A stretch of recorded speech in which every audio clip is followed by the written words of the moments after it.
Do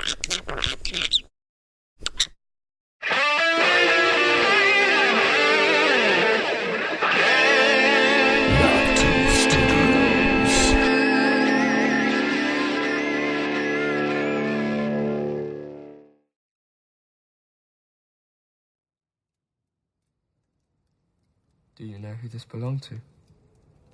No.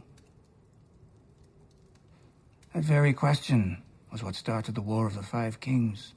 In a way, that dagger made you what you are today. Forced from your home, driven out to the wilds beyond the wall. I imagine you've seen things most men wouldn't believe.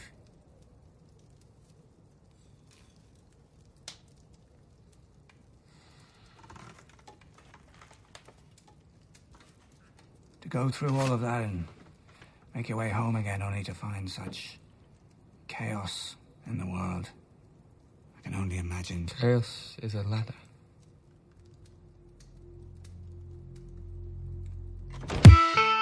Mount your dragons and draw your swords.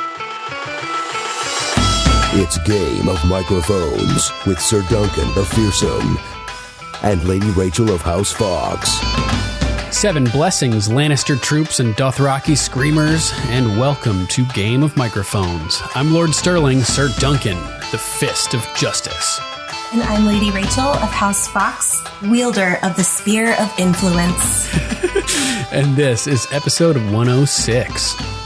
On this episode of our series Rewatch, we're covering Game of Thrones, Season 7, Episode 4, The Spoils of War. And in case you're not already aware, this series Rewatch is from the perspective of someone who's current on the show. That means you've seen up through Season 7. If not, there's still time to be flash incinerated by a raging dragon swooping from the skies, so you don't have to hear these spoilers. Warning. Spoiler alert. Spoiler alert. Holy shit. So this is my second favorite episode of the series. I think watching it so close to Winds of Winter, I think Winds of Winter takes it for me. But this is such a close second. It's really hard for me to pick between the two. Yeah, I feel you. Winds of Winter is such a great episode too. But this one is amazing. It's the best battle scene on planet Earth, in Planet Tews, and it's really the first time that we have two principal characters going at each other on opposite sides of the battlefield. Oh man, that's true. That's pretty insane. And it's kind of like hard to want either one of them to succeed or fail. Right. Like, because I've come to love Jaime, you know? Yeah, and Bronn's with him, and you don't want Drogon to kill Bronn, but you also don't want Bronn to kill Drogon, and it's like, oh, man. And you don't want Jaime to kill Dany, and you don't want Drogon to kill Jaime, and it's like... yeah. It's so intense. I mean, and is that what makes this battle stick out to you? Is that there's the major characters fighting against each other? That, and it's like a medieval battle with... like an F-16 included. Right. Yeah, I remember hearing that analogy it's like before. It changes the game, and I think they talk about that on after the episode in the HBO, if you watch it on HBO. Right, yeah, I know I've heard that before, for sure. Yeah, I noted that when I watched it today, that they said that, and I thought that was such a perfect representation. And I like how they just decided to play with it. Like, how would an F-16 fighter jet interact in a medieval battle? What would that look like? Oh man, it was so cool.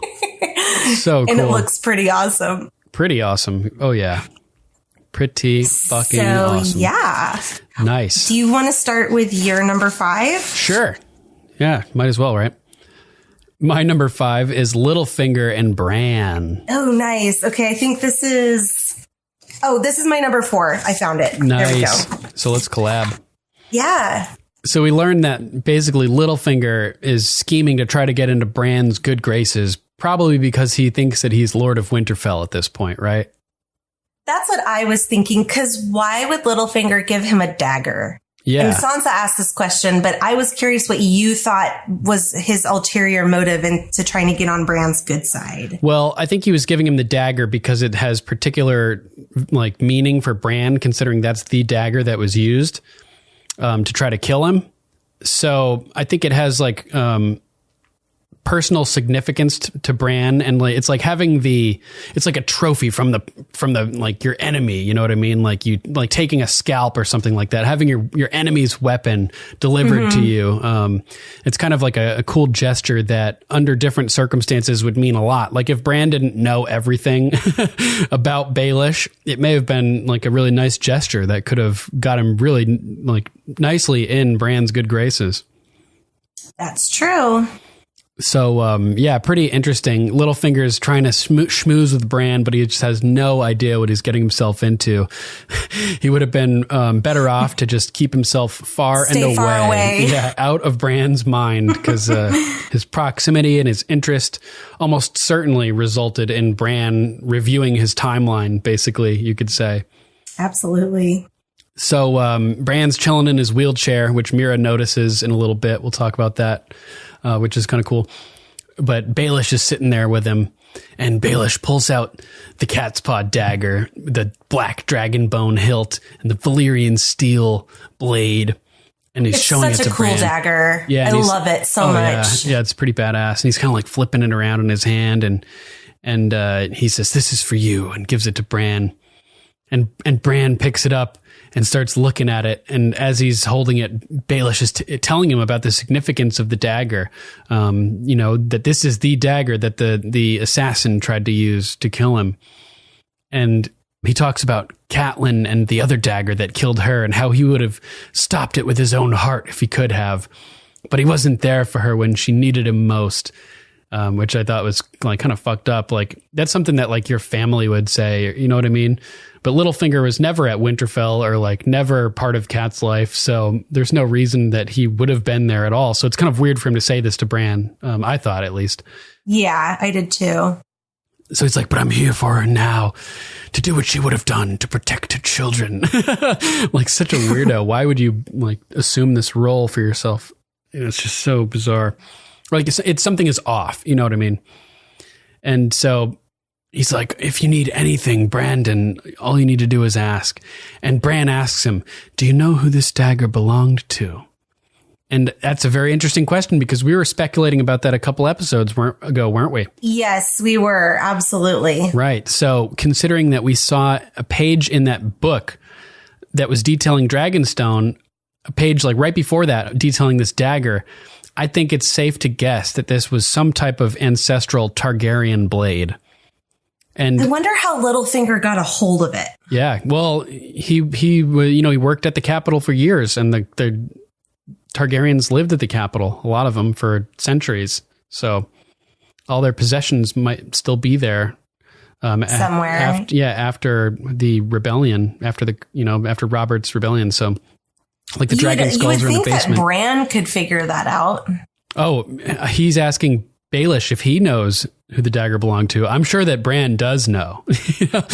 And considering that he gives it to Arya, I'm thinking that it may have been a blade owned by a female Targaryen. Yeah. One of her heroines that she loves. Right. And since Bran sees it fit to give it to Aegon Targaryen's sister, Jon Snow's sister, Arya, not technically his sister, but they grew up as brother and sister, right? So basically sister. Maybe it was Aegon the Conqueror's sister's blade originally, which would make sense because we've been speculating that it was filling the place of Dark Sister from the books. Or Visenya's. Yeah, I think it was Visenya that wielded Dark Sister. Yes. Yeah, I thought so. I'm trying to remember her conversation with Tywin, because she mentions both of them, and then she goes, she wielded a Valyrian steel sword called Dark Sister. I think it's Visenya. Yeah, first Visenya wielded it, and then Maegor the First, her son, and then his son Jaehaerys the First, then Prince Baelon Targaryen, then Prince Daemon Targaryen, then Prince Aemon Targaryen, then Sir Brynden Rivers, Bloodraven. So yeah, I thought this was really cool. Probably some type of significance to this blade that we'll discover during season 8. At least I'm hoping. This question has to be answered at some point, right? I think it has to be, because that question's been posed in season 1. It's literally kind of like what kind of started this whole, right, thing with Bran. That's what Baelish says too. He's like, that very question is what started the War of the Five Kings. In a way, that dagger made you what you are today. Forced from your home, driven out into the wilds beyond the wall. He says, I imagine you've seen things most men wouldn't believe. And I'm thinking, Bran's seen everything. So yeah, he's seen tons of things that tons of people wouldn't believe. You wouldn't believe what he's seen, as you're about to find out when he blows your mind coming up here. And he says to go through all of that and make your way home again, only to find such chaos in the world. I can only imagine. And that's when Bran cuts him off. Chaos is a ladder. Oh, and he just looks right at him, unflinchingly. He blinks and they slow-mo his blinkage. Who, Baelish? Yeah, they That's funny. slow it down, or he closes his eyes epically slow. Yeah, I think it's just epically slow because he also very, very slightly raises his left eyebrow, just so slightly, just the smallest little tell that this is something significant to him. And Bran is looking right at him like, that's right, I know. And Baelish's look in response is like, how does he know? Yeah. It's so and crazy. He has an inquisitive look on his face. Baelish, yeah, how? Yeah, how is this possible? How would he know that I said that? And maybe he didn't know I said it, and he's just saying that it's a ladder. Right, he's like, maybe he didn't know, but then the way that Bran says it, it's like, I know, and then the way he stares at him. So I think Baelish is going through that exact, line of thinking where he's like, maybe he, how does he know that? When then he's like, wait, no, he can't know that. But then he's like, wait, the way he was looking at me and the way he said that, he knows. How does he know? And he's on the verge of freaking out when the door opens and Mira walks in, and he kind of gives Bran this look like, what? I think he was relieved to get the hell out of there. Yeah, he was totally creeped out, and he was, he's questioning what was happening. Right before he gets up to walk out, he gives Bran another look and apologizes for having disturbed him. But he kind of shakes his head, and it's like, whoa, he's just something weird just happened. It's pretty funny. But he says Lord Stark, right? So Bran's like, yeah, I was going to say, he goes, I'm not Lord Stark. Yeah, exactly. Basically letting him know you wasted your time trying to get influence from me. And I already know what you're up to because I have seen your every chess move. Right. Leading up to this. Totally. So man, what a crazy scene. And just you'd never would imagine in season 1 that Bran and Littlefinger would be sitting across from each other at Winterfell, having this epic stare down. And oh my God, I remember being so shocked when this first aired and hearing Bran say chaos is a ladder. And I was just like, it's one of my favorite, it's one of my favorite sentences of Baelish's, and the fact that they brought it back in this scene, and Bran is so robo Bran, and right. Baelish is, obviously trying to weasel his way in or play a game or, do something with Bran, and to have Baelish look like that and be completely shut down was just right. Kind of like the way Varys gets shut down by the Red Priestesses. They can see through the flames and know all this info, and here Bran can see through the werewood and knows all this info. And that's a good parallel. Thanks. Yeah, we're with the ice and fire, because Bran was up in the north and the Red Priests are fiery. The fire network and the ice network. Like you were saying, fire Wi-Fi. Fire Wi-Fi. So we've been talking about chaos as a ladder as if our audience knows exactly what that line is referencing. Just for anybody, in case you can't remember, that's the season 1 scene, I think, where Littlefinger's talking with Varys in front of the throne, talking about their ambitions. Littlefinger's talking about creating chaos and using it to rise through the ranks. And his voiceover is overlaid as Sansa is crying, as his ship is sailing off and she's lost her chance to get out of King's Landing, and she's going to be stuck with Joffrey. And it's just that amazing moment. It's the episode called The Climb. Yes, right. Because the climb is all that matters. It's the same episode that Jon and Ygritte climb the wall. They climb the wall. So there was this metaphorical climb of getting out of this pit. Right. And using a ladder. And then they would pan over to the wall, and their little bodies looked like little ladders going up this wall. So it was a physical representation of climbing that mountain. So good. Yeah. Physical and metaphorical all at once. Yeah. That's good writing right there. definitely. So yeah, that's it for my number 5. Just love that scene. Interesting that Bran is like, I'm not the Lord. That's not my deal. We get that conversation with Sansa as well in this episode. So what's your number 5? My number 5 is Sansa and Arya down in the Winterfell crypt. Nice. Oh man. So Arya, it's the first place she goes. And I know we'll talk about her arrival at Winterfell at some point. Yep, that's my number 4. Okay, so do you want to maybe do your number 4 first then? If you want to, sure, we could switch it up so they go in order. Yeah, because we might as well just do that. Because I was tempted to do this as my number 4, but I felt that their interaction in the crypts was a little bit stronger, and I didn't want to make my number 5 too long. Sure. Okay, so my number 4, Arya returning home. So exciting after so much time. Think about it. They left, season 1, episode 2, the King's Road, right? Yeah. So, oh my God. It's been forever, and Arya has been so far. She's been across the narrow sea. She's been to King's Landing. She's been to outside the Vale. She's been to Bravos. Everywhere. Now she's back, and she was at the Twins, and she was at the Crossing and the Crossroads, and she was heading to King's Landing, and now she's back at Winterfell after all this time, full circle. And she comes over this crest on her beautiful horse, and off in the distance we see Winterfell sitting there waiting for her, and the Stark violin plays over the top. That tail of that horse. I don't know, if it was the lighting of the time of day or what, but it looks like it's lit up. Oh, that's so cool. Oh, it's so beautiful. I love that horse. Really amazing. Pretty horse. Yeah. And so it cuts over to the outside of Winterfell, right at the gate. And this scene where Arya arrives and interacts with these these guards at the door totally parallels. That guy's helmet is so annoying. Oh, I love it. And the scene totally parallels that scene where Arya comes out of the sewer in King's Landing in season 1 and tries to enter the King's Landing through the mud gate or something, claiming that she's the daughter of the Hand of the King, and the guards are like, "Yeah, sure, yeah, right. What's the King's Hand's daughter doing alone, all dirty outside the walls? That's ridiculous." Off with you. No begging. I'm not a beggar. I live here. Do you want a smack on your ear to help you with your hearing? I want to see my father. I want to fuck the Queen for all the good it does me. You want your father, boy?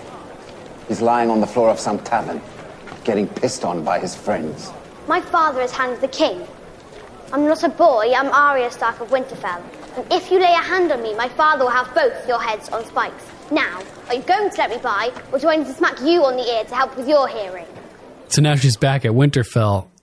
Yeah, it's like she's dead. Right. No one's seen Arya in years at this point. No one's even heard about her in years. And she's like, "I'm not dead." She's like, they're like, "Where are you going?" She's like, "In there. I live here." Fuck off. Hey, where are you going? In there. I live here. Fuck off. I'm Arya Stark. This is my home. And they just start laughing. And like you said, she's been dead for years. These two scenes are basically the same thing. I live here. I live here. I'm Arya Stark of Winterfell. I'm Arya Stark. This is my home. So she starts name dropping, inside info that only Arya would know. And this shows how out of the loop she is. Yeah, these are, oh man. Roderick got his head lopped off by Theon, and Maester Luwin got stabbed and died. Yeah. Bran and Rickon found Maester Luwin dying when they were coming out of the crypts. And Osha, kind of ended his pain and suffering for him. Yeah. Did him a solid. So, that was like season 2. 2, yeah. Yeah. So she starts name dropping like Luwin, Roderick, and they're like, "There's no Roderick here. Maester's name is Vulcan." And she's like, "Then go ask Jon Snow, the king in the north. He's my brother." But nope, he's like super, super far away down at Dragonstone. And again, they tell her to fuck off. It's cold, we're busy. So, best fuck off. And Arya's like, she's like, "What the fuck is going on? Like, if Jon's gone, who's in charge of Winterfell?" because apparently I'm realizing now Arya didn't know Sansa was here. She knew that she had heard from Hot Pie, Jon won the Battle of the Bastards. But nothing about Sansa. Right. And she knew that Winterfell had been in the possession of the Boltons because that's why she didn't want to go there originally when she was back in Westeros. She started heading south. But had she not heard that Sansa was married to Ramsay? Had she not heard that? I don't know. Maybe if she had heard, did she assume that Sansa would have been killed during the Battle of the Bastards or something? Like, who knows? So I was wondering about that. I think she's out of the loop for sure. I mean, she knows that the Boltons hold Winterfell, so she maybe is likely aware that Sansa is married to Ramsay, but that may not have translated into her knowing that the Boltons have Winterfell. Right, true. And so the guy's like, she's like, who's in charge? And the guy's like, the Lady of Winterfell, Lady Stark, duh. Arya's like, which Lady Stark? This is ridiculous. You tell us. You're the one impersonating her sister. I found it interesting that she said, which Lady Stark? Yeah. Like, how many Lady Starks are there? Your mom's dead. Right. And your sister is the only other female Stark. Oh, she may think that Jon might have married somebody. Oh, yeah, that's although true. He's not a Stark. So true. But if he's a king, he could legitimize himself. That's true. So maybe that's where that question came from. Maybe. Yeah, it's an interesting question. But it could also be a book reference because there may be somebody impersonating a Stark female in the books. You'll have to read more to find out. So she figures it out when they say, you're the one impersonating her sister. And she's like, tell Sansa her sister's home. So they tell her to fuck off again because Lady Sansa is too busy to waste her breath on you. Just like us. And he goes to throw a punch at Arya and she lightning fast dodges it. She's like, bitch, please. Yeah, which is aided by a convenient cut of the camera right at the moment of action. I'm getting into this castle one way or another. Yeah, so gangster. If I'm not who I say I am, I won't last long. But if I am, and Sansa finds out that you turned me away, dun, dun, dun. Yeah, and she basically said something very similar to the guards at King's Landing too, right? If the Hand finds out that you didn't let me in to see him or something, he'll have your heads. Yeah. So they're like, they're kind of glancing at each other and they're like, yeah, we better bring her inside. And so they bring her in and they tell her to sit down. Wait here. Yeah, wait right here. And of course, that's not going to happen as soon as she says it. So they start talking about arguing over who's going to tell Lady Stark because neither one of them wants to get in trouble, basically. Yeah. And while they're talking, Arya starts gazing longingly around the courtyard at Winterfell, looking at all the freshly rebuilt woodwork and everything like that. And I'm just like, yes, she's home. She made it. She's in Winterfell at this moment. And the Stark violin is reverberating again throughout the air, filling the courtyard. And Arya looks and sees the Stark banners hanging, which is just still so good to see. That never gets old at this point after having lost Winterfell for so long. Yeah, for sure. Yeah. And so the guards are still arguing. And the one guy's like, if you don't tell her, I'll hit you in the fucking face as hard as I can. And then they turn and Arya is gone. And then they're like, shit. Whisks away into the crypt. Yeah, she's gone. And just poof, gone. And like that, he's gone.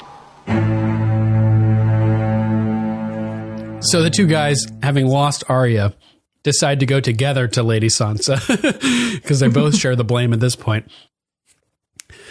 And they're like, we told her to wait. We were standing right next to her. Some girl pretending she was your sister trying to sneak into the castle.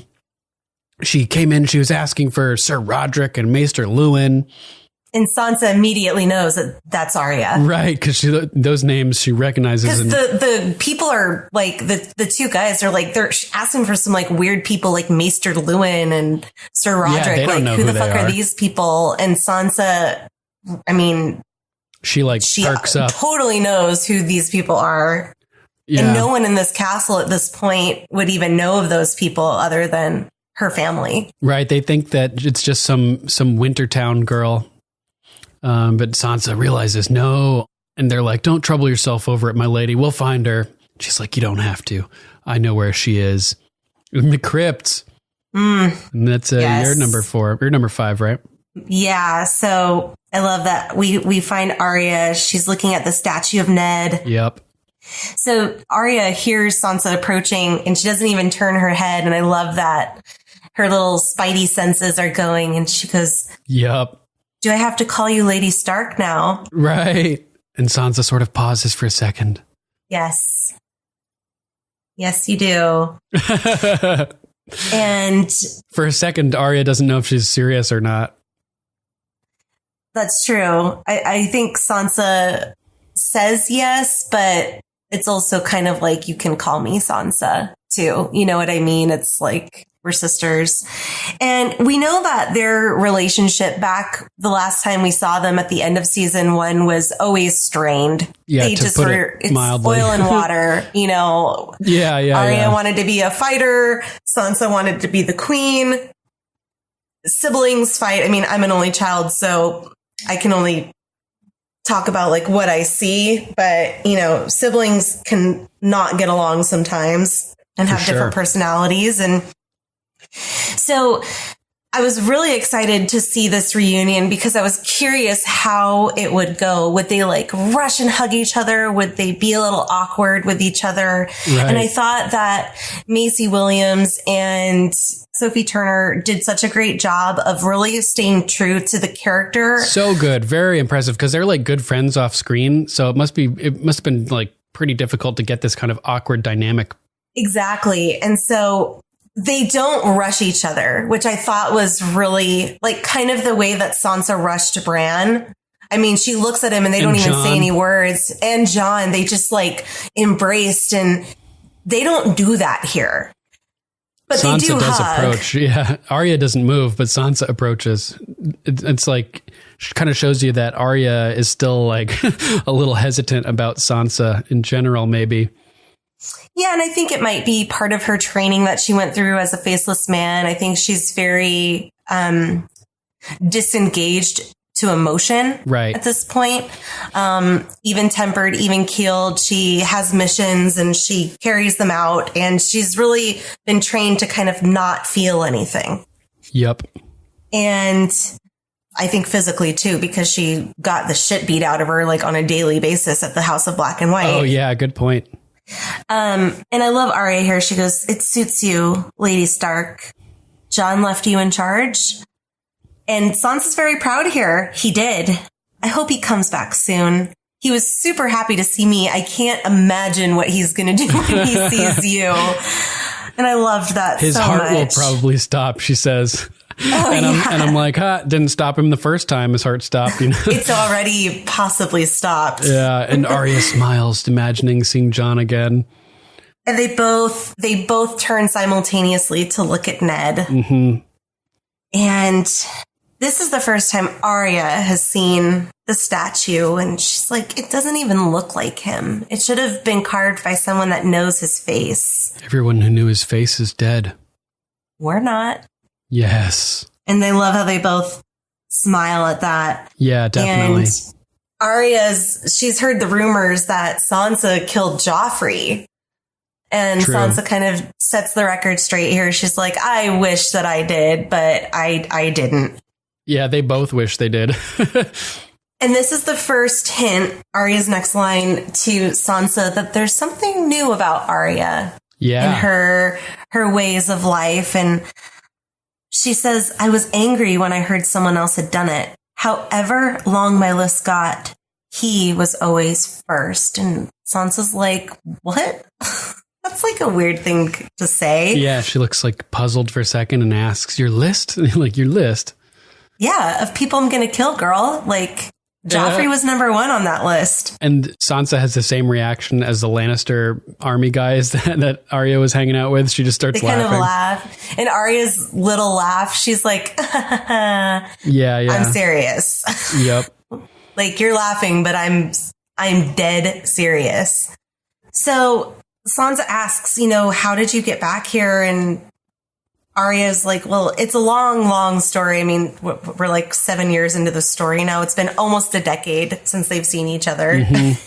Well, I guess that's maybe not necessarily true, but it's been a long time. And Sansa agrees that her story back to Winterfell was really long and not a pleasant one. And yeah, Arya has no idea. Neither of them. They both had a real rough time. Yeah. And Arya goes, well, mine was pretty rough too, but our stories aren't over yet. Nope, they're not, girl. And that's when they finally embrace. And it's this time Arya Sansa, closes her eyes too. Yeah, Sansa actually kind of goes for Arya, and you can see that there's relief on their faces to be back in the presence of family. Yeah, and totally. As strained as their relationship is, they're happy to see each other. They realize that they are clearly the same people that they once were, but morphed into adults and have gone their separate ways, but they're still siblings, and there's a mutual love and respect there for the two of them. Sansa's the lady she always wanted to be. Arya's the badass warrior she always dreamed of being. And they respect it versus trying to change each other. Yeah, push against it. Yeah, and it was interesting. The first time they hugged, Arya looked really like awkward and didn't close her eyes and didn't look like into it really. But this time when they hug, she closes her eyes and has like the home look on her face, Yeah. Which is kind of cool. You want to talk about the scene at the Godswood and finish off these three? Sure. Yeah, we might as well do that. Go for it. Cool. So I guess before they actually get out there, at the end of the scene in the crypts, as they're hugging, Sansa stops the hug and gets serious for a minute and has to tell Arya, she's like, Arya, Bran's home too. And Arya's like, what? Yeah, like, let's go see him. Yeah, but she looks so stoked. There's some nervousness in Sansa's voice when she says it. Yeah, and she kind of pauses, and then Arya's smile like kind of fades. And then it cuts out to the Godswood, and man, what a beautiful scene out there.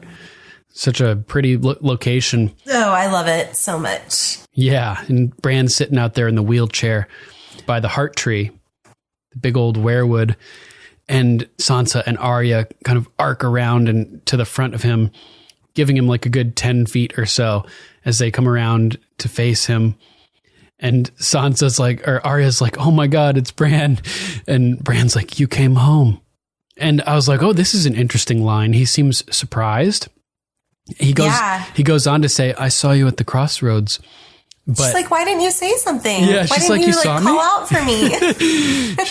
She's like, you saw me? And Bran's like, I see quite a lot now. Again, so cryptic and like terrible way of explaining. Robo Bran. Yeah, and Sansa has to explain to Arya that now Bran has these crazy visions, right?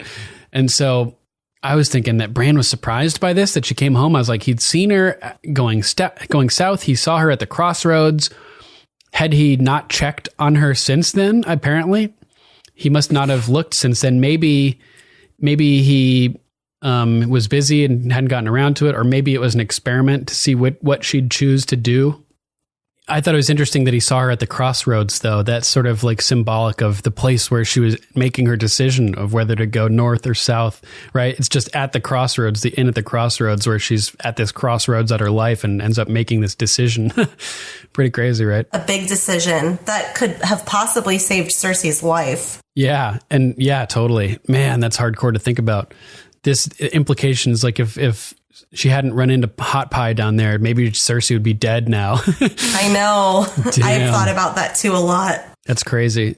And this is another example of that whole love being the death of duty thing, where Arya has made this choice and she's chosen family out of love to go back home and abandoned her duty of eradicating the people on her list. And in this case, it may have really complicated the war situation by leaving the queen, Cersei, alive. They should just send Arya down now to go take her out. God damn, what are they thinking? So Bran's like, I thought you might go to King's Landing. And Arya's like, so did I. And Sansa's like confused by this. She's like, why would you go back to King's Landing? Like, why would anyone want to go back to King's Landing? Right. And Bran straight up tells her, Cersei is on her list of names. And Arya turns to look at Sansa, and Sansa realizes that the list is real. It's a real list. Yeah. And at first she's shocked. And then she kind of like becomes sort of impressed, it looks like, and she sort of asks, she gets inquisitive, and she's like, who else is on your list, right? And Arya looks at her and says, most of them are dead already. And Sansa is impressed, and she smiles. But I think she's already, I think she's a bit intimidated as well, learning that Arya is concerned like, a little bit. Sure, concerned, also intimidated, learning that Arya is just like such a badass that she's accomplished this. She probably heard about the phrase, whatever happened to the phrase, and maybe she's putting two and two together about that too. You know what I mean? Maybe she's concerned that she's on the list. Exactly. That's what I was going to say next, is she may be glad or hoping that she's not on the list. So when Arya says most of them are dead already, she's like, that's a cue to Sansa, like, oh, okay, well, most of them are dead. Well, I'm still alive, so I may still be on the list, but unlikely. Yeah. Hilarious. I was thinking the same thing. It's so funny. And she also left it vague, like most of them are dead already. That seems to me to be left intentionally vague to leave us wondering about the status of her list and the status of certain people on it, whether they're on the list or whether they're not on the list, like the Hound, for instance. I think Melisandre and Beric may have been on her list after after they sold Gendry. I think that Ilyn Payne was on her list at one point, but she didn't say that when she was at the House of Black and White. All she said most recently, she had said Cersei, the Mountain, and Walder Frey. But now Walder's dead, so I think Cersei and the Mountain are officially the ones left on her list at this point. But she leaves it open here, which is the point, that this is in question. Like, is Baelish on the list? I don't know. Could be. So all of a sudden, Bran pulls out the cat's paw dagger, the Valyrian steel that Baelish gave to him, and Arya's like, where did you get that?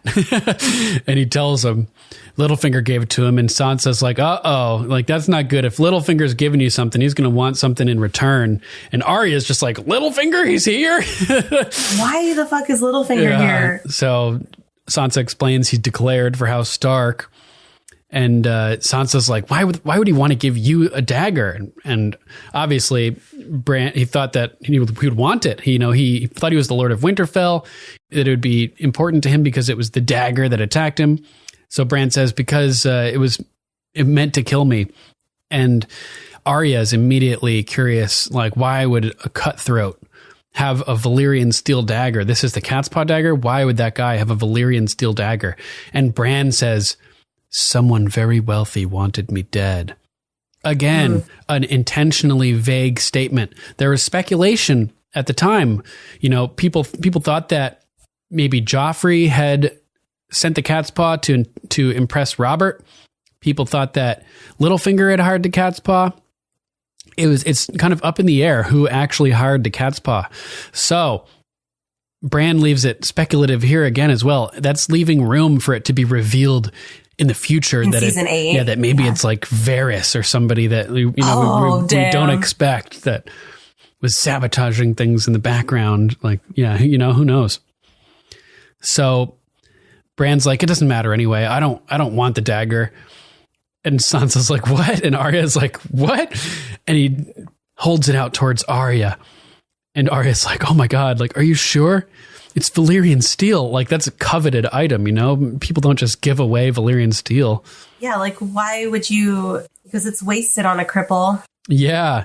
And Arya walks up and takes it, and it's just like, oh man, like, this dagger is going to be important at some point. There's something super important. Yeah, Bran sees its destiny and like just puts it in the direction it needs to go in. It's this old Targaryen blade for sure. I can't wait to get a little more about it. There's been like little hints that it's important, and there's got to be some big reveal this season. Well, it keeps popping up. Mm-hmm. It pops up occasionally throughout the series, and we also get it again when she fights Brienne, which is such a great scene. Yeah. But it's being showed its importance in this episode for sure. Yep, totally. So Arya gets the blade, and she's super excited about that, and so are we, because it's going to be awesome. Interestingly, so Sansa says to Bran, he's like, Littlefinger is not a generous man. He wouldn't give you something unless he thought he was going to get something back. And I'm like, you're going to get that dagger back. right to the throat. In his neck. Yeah, right. So that's kind of funny. It's in the trend of, Obara being impaled on her own spear, Nymeria being strangled by her own whip. Baelish is killed with his own dagger, essentially. That's crazy. Yeah. So the three Starks in Winterfell gather themselves together and walk back up to the castle, and Arya's pushing Bran in the wheelchair. I cry, or I get like big tears in my eyes every time I see them walking through Winterfell together. Right, yeah. Bran, then Arya, then Sansa. I get these big old tears because you get the Stark music playing and you get Sansa's like fiery red hair. And Brienne is watching. Oh, what a scene that was. Yeah, Brienne and Podrick are watching as all the Stark children are walking through Winterfell together. And Podrick's like, Catelyn Stark would be proud. To Brienne, you kept your vow. And what an awesome Brienne moment, right? I know. I did next to nothing. She's always, You're really hard on yourself, my lady. My lady. I'm not a... And she pauses, and it's great moment. Thank you, Brienne. She thanks him, and I just love this because it's like Brienne is lightening up. Yeah. Oh, thank you, Podrick. Yeah, I love this because it's like a moment with Brienne lightening up for a second. Like she can finally relax for just a split moment. Yeah, there are 3 Stark children in Winterfell. Right. This magnificent accomplishment has been realized. And we know that Jon is safe, and we know that Rickon has died. So, I mean, these are the last remaining trueborn Starks. Yep. Man, so cool. Great moment for Brienne there, where she's just sort of soaking in that she's done a job well done. And she doesn't finish that sentence. She stops snapping at Pod and just relaxes for a minute, which is kind of cool. Yeah. Nice. Yeah. So that's that covers our number 4 and number 5, right? Yes. So how about we go on to your number 3? My number 3 is The Cave. Bow chicka bow wow. Yeah, if Jon wants you in a cave with him, you're in, right? So I do want to start kind of at the top of the stairs when Dany and Missandei are talking. I would expect no less. Because it's so cute. She's asking, she goes, have we heard from the Unsullied yet? Like, it's been a long time. Still no word. She's nervous. She goes, soon. They'll be back soon. And, they'll come back. And Missandei goes, he better. and Dany's like, girl, what happened? Many things. Many things. Many things. And she kind of like and I love that. Like, it's kind of like girl talk moment. Right. She's like the queen and this is her most trusted advisor. And they've been so serious this whole time. And there's just like this little twinge of like teenage girl moment between the two of them, which I love. Cause I know that they're in the books. They're still super young here. Way I think younger. They are still teenagers. If that. Missandei is like 11 or something. Oh, really? I think so, yeah. Yeah, and so then there's Jon Snow. Jon Snow, brooding. yeah. Many things. And then Jon appears right at that moment. Your Grace. And Missandei looks at Daenerys like, your turn, girl. Go get him. Go get it. Yeah, exactly. And Dany gets this look on her face like, here's my man. Yeah, I mean, they are licks her truly lips. attracted to each other. She licks her lips. Yeah, because he's scrumptious. So Dany starts walking down the stairs, and her Dothraki bodyguards start to follow her. And she says in Dothraki to them, like, it's all right, you don't need to follow me. Zero fear of Jon. No, and you can tell. Like, if I were Dany, I wouldn't be fearful of Jon either. I mean, he is serious about his mission of mining this dragon glass. That's why he's here. He's not going to like lure her into this cave and murder her. He doesn't really have a reason to because he needs her as an ally. Right. He wants those dragons if possible. Yeah. So they start walking together and Davos kind of brings up the rear and with Missandei. And Davos hands him a torch. And I thought it was nice of Jon to say to Dany, like, hey, I wanted you to see this amazing cave that you have at the bottom of your castle because it's really beautiful. And before we like hack it to bits, I really think you should see it. Your ancestral home. Come soak it up for a little bit. Yeah. And how romantic. Oh my God, that cave. Jon and his caves. Every girl wants Jon to kneel in a cave. Oh my God. So, they, as a first time viewer, you know, you're just thinking like, oh, hacking it to bits. Like they're just going to start chopping up dragon glass. And I'm sure it's really pretty in its natural form up in a cave like that.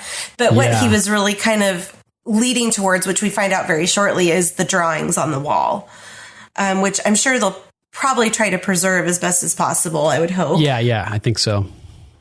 But, so they start going down into the cave, and the torch that Jon is carrying illuminates this amazing sparkly dragon glass all over the walls of this cave and the ceiling. And you can just see that obsidian just sparkling. It's so beautiful. And I wondered, is this a real cave, or is this like... It looks pretty real. I mean, maybe they like... real to me too. Maybe they added sparklies all over it or something. Yeah, or maybe not. I mean, I know that there's caves do exist like this in the world, but... True. You know, I was curious if maybe any of our listeners knew if this was filmed in a real location that had this sparkly crystal type, whether it's obsidian or not, I don't know, but... Or if this was kind of enhanced digitally somehow. There's a crazy cave network in like New Mexico. I can't remember what it's called. It's like Dolce something or other, but it's just like full of giant crystals, and it's off limits for like regular people to go to. There's also one in Tennessee that I went to. They have like a ton of stalactites and stalagmites that are all sparkly. Nice. They're super cool. And then there's like this big, like 50-foot waterfall, like 500 feet down. Sick. And they have like no idea where the water source comes from. Whoa. It's just like this giant waterfall. And I've actually been in that cave, and I can't remember the name of it. I was in Chattanooga, Tennessee at the time. And I was talking about the place called Cave of the Crystals in Mexico. Oh, nice. Yeah, giant crystal caves. Like, I'm talking about, like, it looks like the fucking Fortress of Solitude inside this cave. Nice. It's nuts. I like it. I went to a place called Crystal Cave in Bermuda one time, too. Yeah, I don't think I'll be going to Bermuda. I'd like to come back from my vacations. Oh, yeah. Would you just stay there forever? The Bermuda Triangle. You disappear when you go there. Gotcha. So the look on Dany's face is kind of astonishment. Like, oh my God, there's a lot here. Like, it's amazing. It's not just like a little bit. This is like this is a huge cave too. I mean, most caves are kind of claustrophobic and small and lead to larger rooms, but this one is almost immediate that they walk in, and it's this big giant room of obsidian. Big open expanse, and this beautiful happy music fills the air as we see views of dragon glass sparkling everywhere, looking down at these little small people, Dany and Jon, down at the bottom of this huge cave, and Dany just looks enchanted by the beauty of this cave. And how can you not? Romantic. Could you imagine walking into that? Yeah. Like, so not cool. even knowing that it existed a few weeks ago. Yeah. That you've just been like walking up and down those stairs this whole time, and that's what's underneath you. Oh man, so cool. Imagine if we get this next season where Dany's dying or something, or one of either Jon or Dany are dying, and they're like, "Oh, I wish we could go back to that cave," you know? Oh my God. Just like a grip. I hope they don't do that. I would just be like, no. Imagine that. Don't do it. Don't go back to the cave. Maybe this is the kiss of death because going in he's caves in a cave with girls. Dany. Well, and I noted, which we'll get to in a second. Actually, I think it's actually right here. He goes, "There's something else I want to show you, Your Grace." Yeah, and these are like when he says that, he grabs her arm and pulls her towards him, and it's the first time they've physically touched each other. Yeah, exactly. First, he's like, "There's something else I want to show you." And they walk further down, and this is where we start to see the etchings and the paintings all over the walls. suns and spirals, and one spiral made of little lines that look like the stones around the tree where the Night King was created. Yep, I noted that too. And Jon's like telling Dany about how the children of the forest made these. And she asks when, and Jon's like, a really long time ago. Yeah. They were right here, standing where we are. Before there were Targaryens or Starks or Lannisters, maybe even before there were men. And Jon's like, no. And is this where he grabs her? Not quite yet. He's like, they were here together, the children and the first men. And they look over and there's the etchings of the men with them. And Daenerys says, doing what? Doing what? Fighting each other? And this is when Jon touches her arm to lift the torch. That's right. First contact. And you can just feel the heat emanating off them. Yeah. They're like magnets to each other. Right. You know, it's like it's undeniable connection. Yeah, it's electric. He reaches up and touches her arm. Like Ygritte with Jon. And I know that they're married in real life, but right. It's undeniable Emilia Clarke and Kit Harington's physical connection as well. I mean, it's there. Did you ever see that picture of them kissing? Yeah, everybody thought it was real and shit. I mean, it was real, but it wasn't. Yeah, but I mean, it's a pretty to kiss. They were asked to kiss, but it's like one of those, you like seeing these people together because they have a true physical connection. And I didn't really like Ygritte as a character, but I loved their connection on the show with each other because it was real. I mean, they were in love in real life, and you could tell on set that was true. Right. Definitely.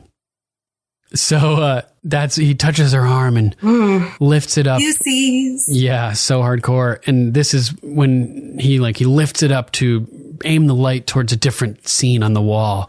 And we see another drawing of the Night King with a big old beard. And did you notice their eyes seemed to be glowing? Blue. I didn't notice them actually glowing, but yeah, I mean, it's possible. It was the light on the wall, from the torch. But I mean, they were all pretty black and white kind of paintings and drawings on the wall, and then their eyes were blue. Damn, yeah, and it was just it was a very stark contrast, but compared to the other drawings that we had just seen on the wall, right? And I always feel like they're looking at you. Yeah, that's cool. There's and I'm like, I just thought it was interesting too how the Night King had a beard. That was pretty interesting. Yeah, pretty funny. Yeah, I noted that too.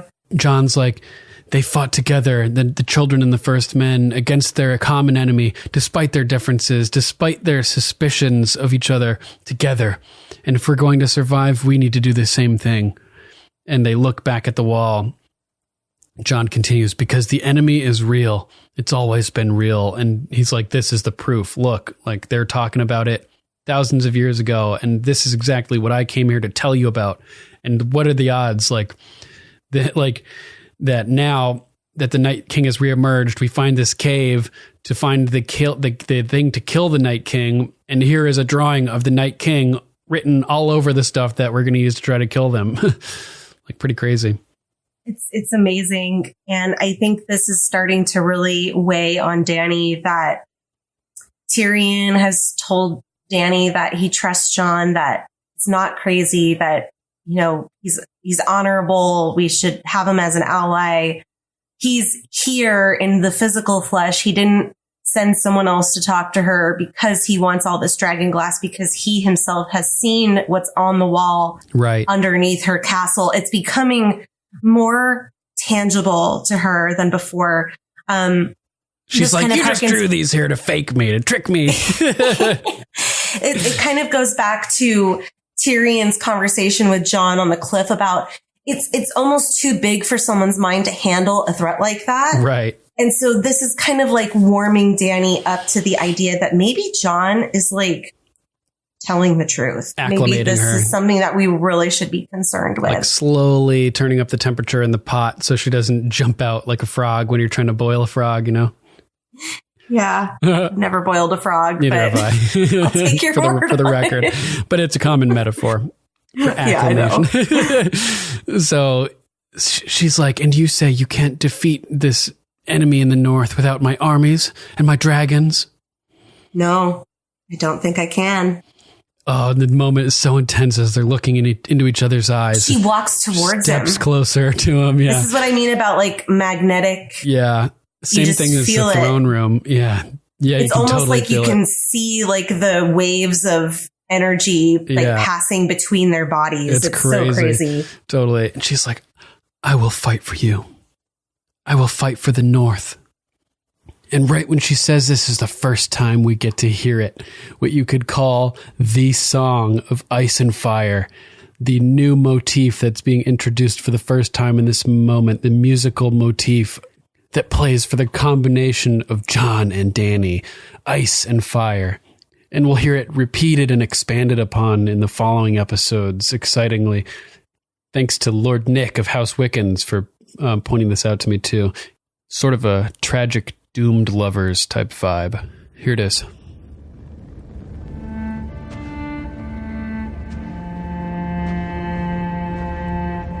I will fight for you. I will fight for the North. When you bend the knee.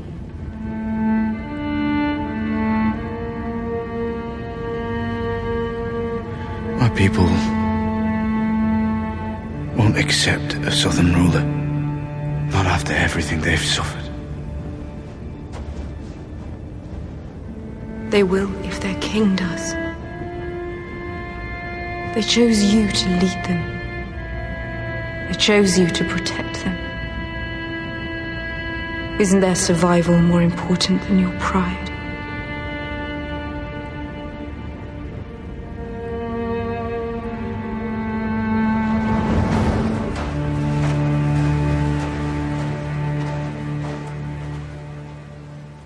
When you bend the knee. I say that to Justin every night, trying to get his stupid pajamas on. Bend the knee. Hilarious. There's a meme that goes around. It's right. Like Lisa posted Dany. that. Yeah. Oh, yeah. That's right. Got like 10,000 views in an hour or something. Yeah. It's so true. It's like, God damn it. Just bend your knee so I can get these jammies on you. Hilarious. And Jon, he can't bend the knee yet. And he's like, my people won't accept a southern ruler. Not after everything they've suffered. They will if their king does. They chose you to lead them. They chose you to protect them. Isn't their survival more important than your pride? Ooh. Did that remind you of anything? It did, but I couldn't remember who said it. Jon said it. He said it to Mance. Oh, that's what it was. Okay, Thank you, because it did remind me, and I was like, someone else has said that before. Yeah, and she says it to him, isn't their survival, the survival of your people, more important to your pride? That's right. And Jon looks like he just heard a ghost from the past whispering in his ear as she said that, because this is the exact argument that Jon made to Mance. Yeah, to save him and his people from Stannis. He's like, just bend the knee, just kneel. Like, is your pride more important than the survival of your people? If you kneel, Stannis will let them through the wall, you know? So I was like, damn, Jon looks like literally like he just saw a ghost, and it like really hits him, I think. And when is it that Jon kneels? It's not in this scene, right? No, it's after well, he never actually kneels. It's when they're on the boat and he's laying in the bed, and he said, you know, he calls her Dany, and she goes, the last person to call me Dany was Viserys, and that's not good company to keep. And Jon goes, okay, well, how about my queen? Oh, man. And he goes, I would kneel, but I'm frozen in this bed right but you're on top of me.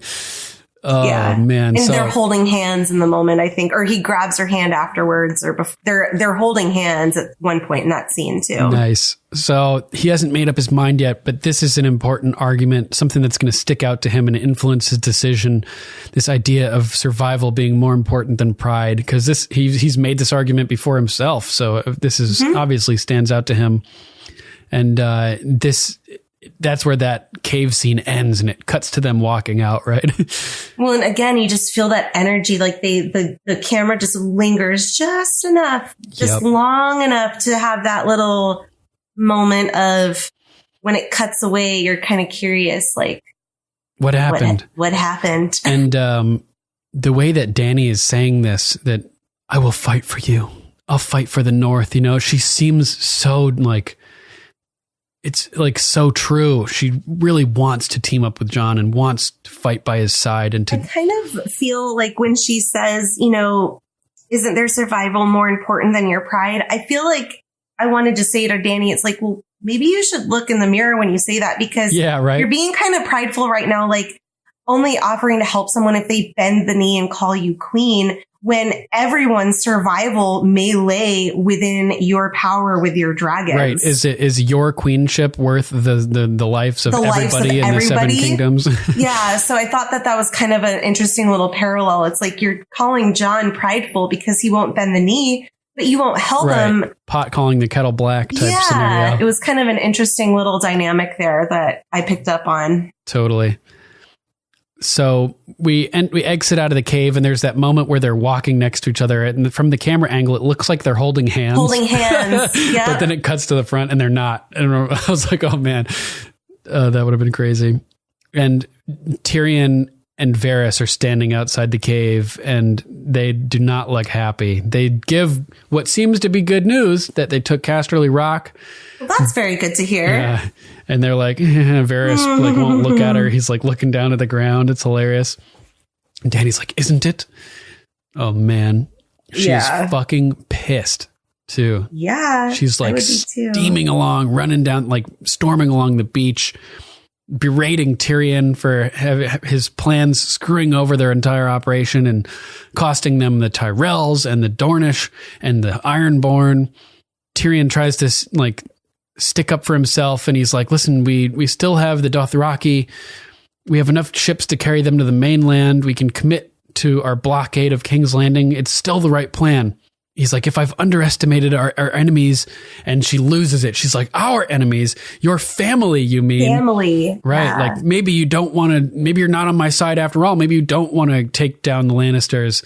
And I'm like, ouch. And Tyrion looks hurt by that. Yeah. I mean, I think she's just saying it out of anger, and I don't think she really means it. But still, he's later in this episode, he's essentially watching his house being wiped out, and you're watching your house being destroyed, and simultaneously the person who's asking you to do it is questioning your loyalty. Like, you know, it's like, it's just kind of a shitty position. Yeah, it definitely hurts for sure. Yeah. And she's like, enough with the clever plans. And I liked this line because it was echoing what Olenna said a couple episodes ago, right? Be a dragon. She was talking about her hand and how Tyrion's a clever man, and she's out-survived all the clever men by doing her own thing and not listening to them. So that's what Dany does here. She's like, enough with your clever plans. I have dragons, and I'm going to use them. We're going to fly to the Red Keep. And Tyrion and Missandei are like, oh God, like this is not a good idea. Like we've discussed this. And she's like, listen, Cersei's in the Red Keep. That's where my enemies are. If I'm not willing to risk my life to take out my enemies to save my people, what good am I as a queen? Like what kind of queen am I? Does that remind you of anything? What? Risking your life for your people? Yeah, Jon says that to Ramsay. How would your people fight for you if they find out that you didn't fight for them? Right. And he sort of says a similar thing to Sam when he risks his life to go treat with Mance going north of the wall. Yeah. So he's sacrificing his life basically because he's planning on killing Mance. So she's like, what kind of queen would I be if I didn't risk my life to fight for them? Just like Ramsay refused to do, like you said. And Tyrion's like, a smart one. And she looks over at Jon and asks for his advice. And it was kind of like that moment where she asked for Missandei's advice too. And Missandei's like, whoa. I'm not in any place to give you advice. Yeah. Right when she started storming off along down the beach, Davos had said, you'll want to talk about this amongst yourselves. Like, we'll get out of here. She's like, no, you're not going anywhere, motherfucker. She's like, at this point, she recognizes the wisdom of Davos and Jon, and she wants their input. Which is like, she's always asking for people's input, you know, kind of cool. So she's like, what do you think I should do? And Jon's like, I don't want to get involved with this. And she's like, I'm at war. I'm losing. And like, you can tell she's serious when she says that. What do you think I should do?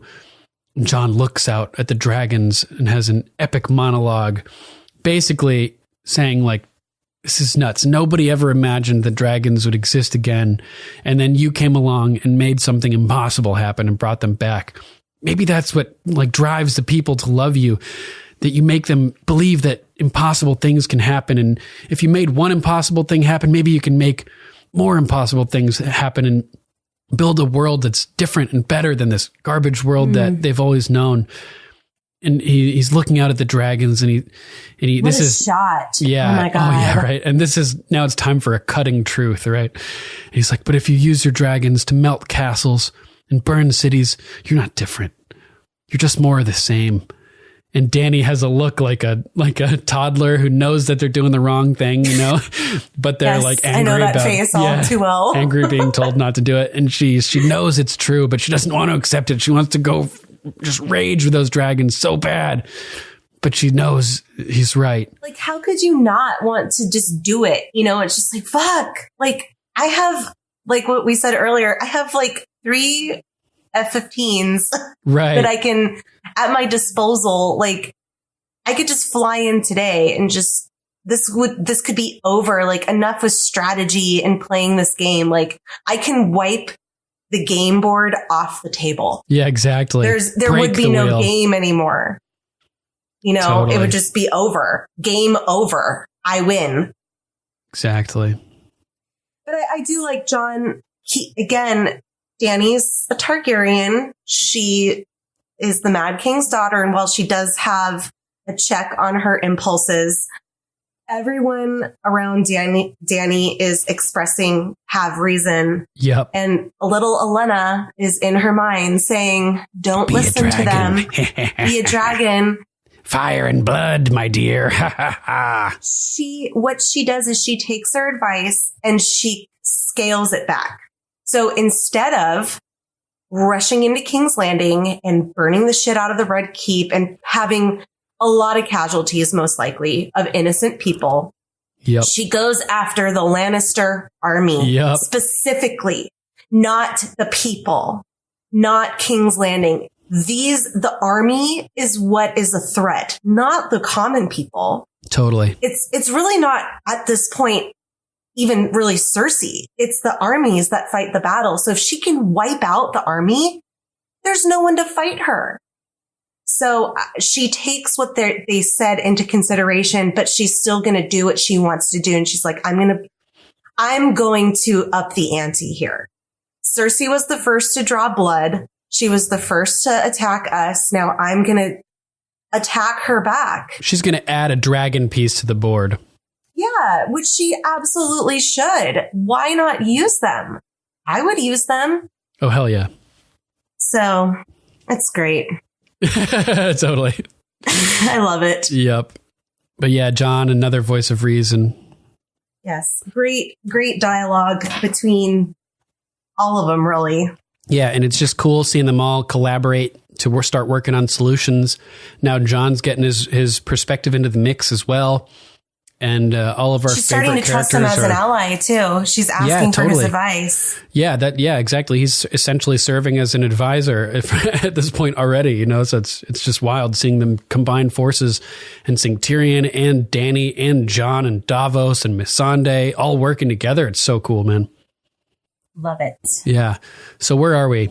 We've done my number 3. Okay, so next is my number 3 then. Okay. So Jon is up on top of the cliff. For some reason, I don't remember what he's doing up there, but he sees a single ship sailing into the bay, and it has a Kraken sigil on it.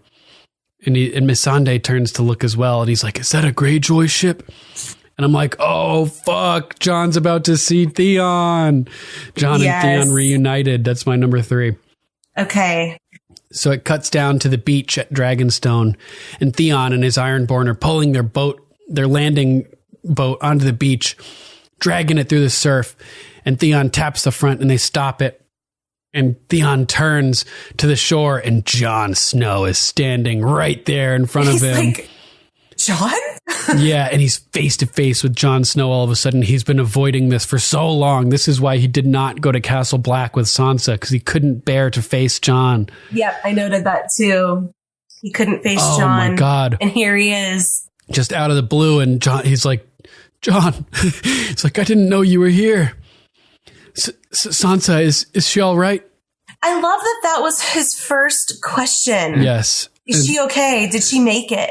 Yeah, very important question. And it's also like reminding Jon that he's done something to help, you know? He saved her life. Yeah. And Jon reaches over and grabs him by the shirt and pulls him up. And it's just like, looks like he's about to just throttle him. And he's like, what you did for her is the only reason I'm not killing you right now, you son of a bitch. And just like pushes him back and releases him. And Theon's like, you know, he's upset by this, obviously, but he's making the best of it. And the focus changes from Jon and Theon to looking back at Davos.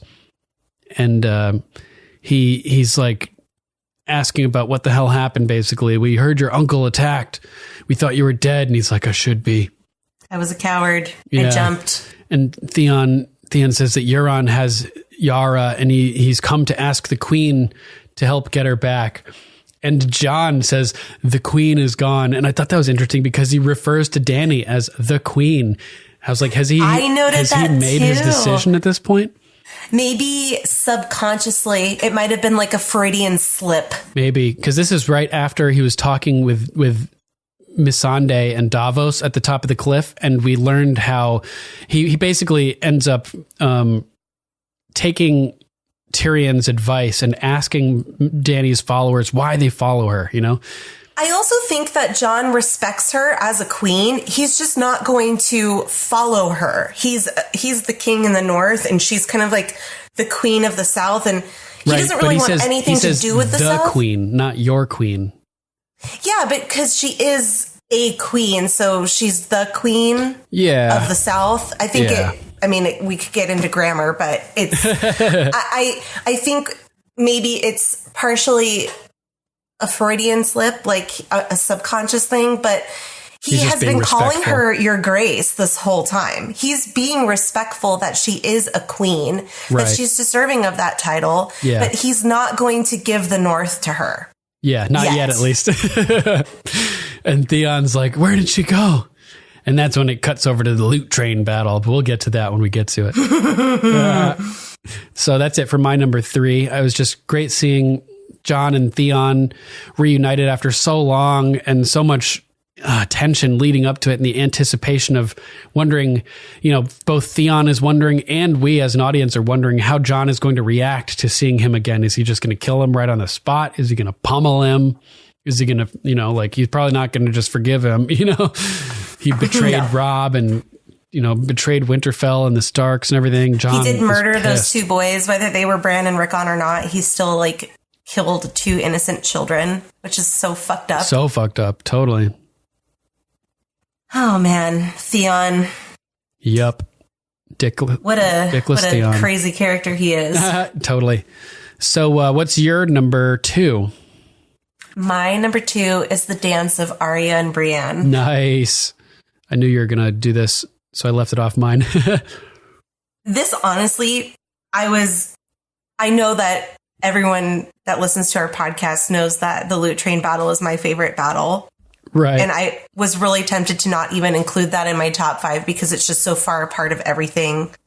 It's my favorite part of this entire series in a weird way. It's so intense. So I did make part of the battle, my number 1, a very specific part that just resonated with me when I was a first time viewer of that whole scene.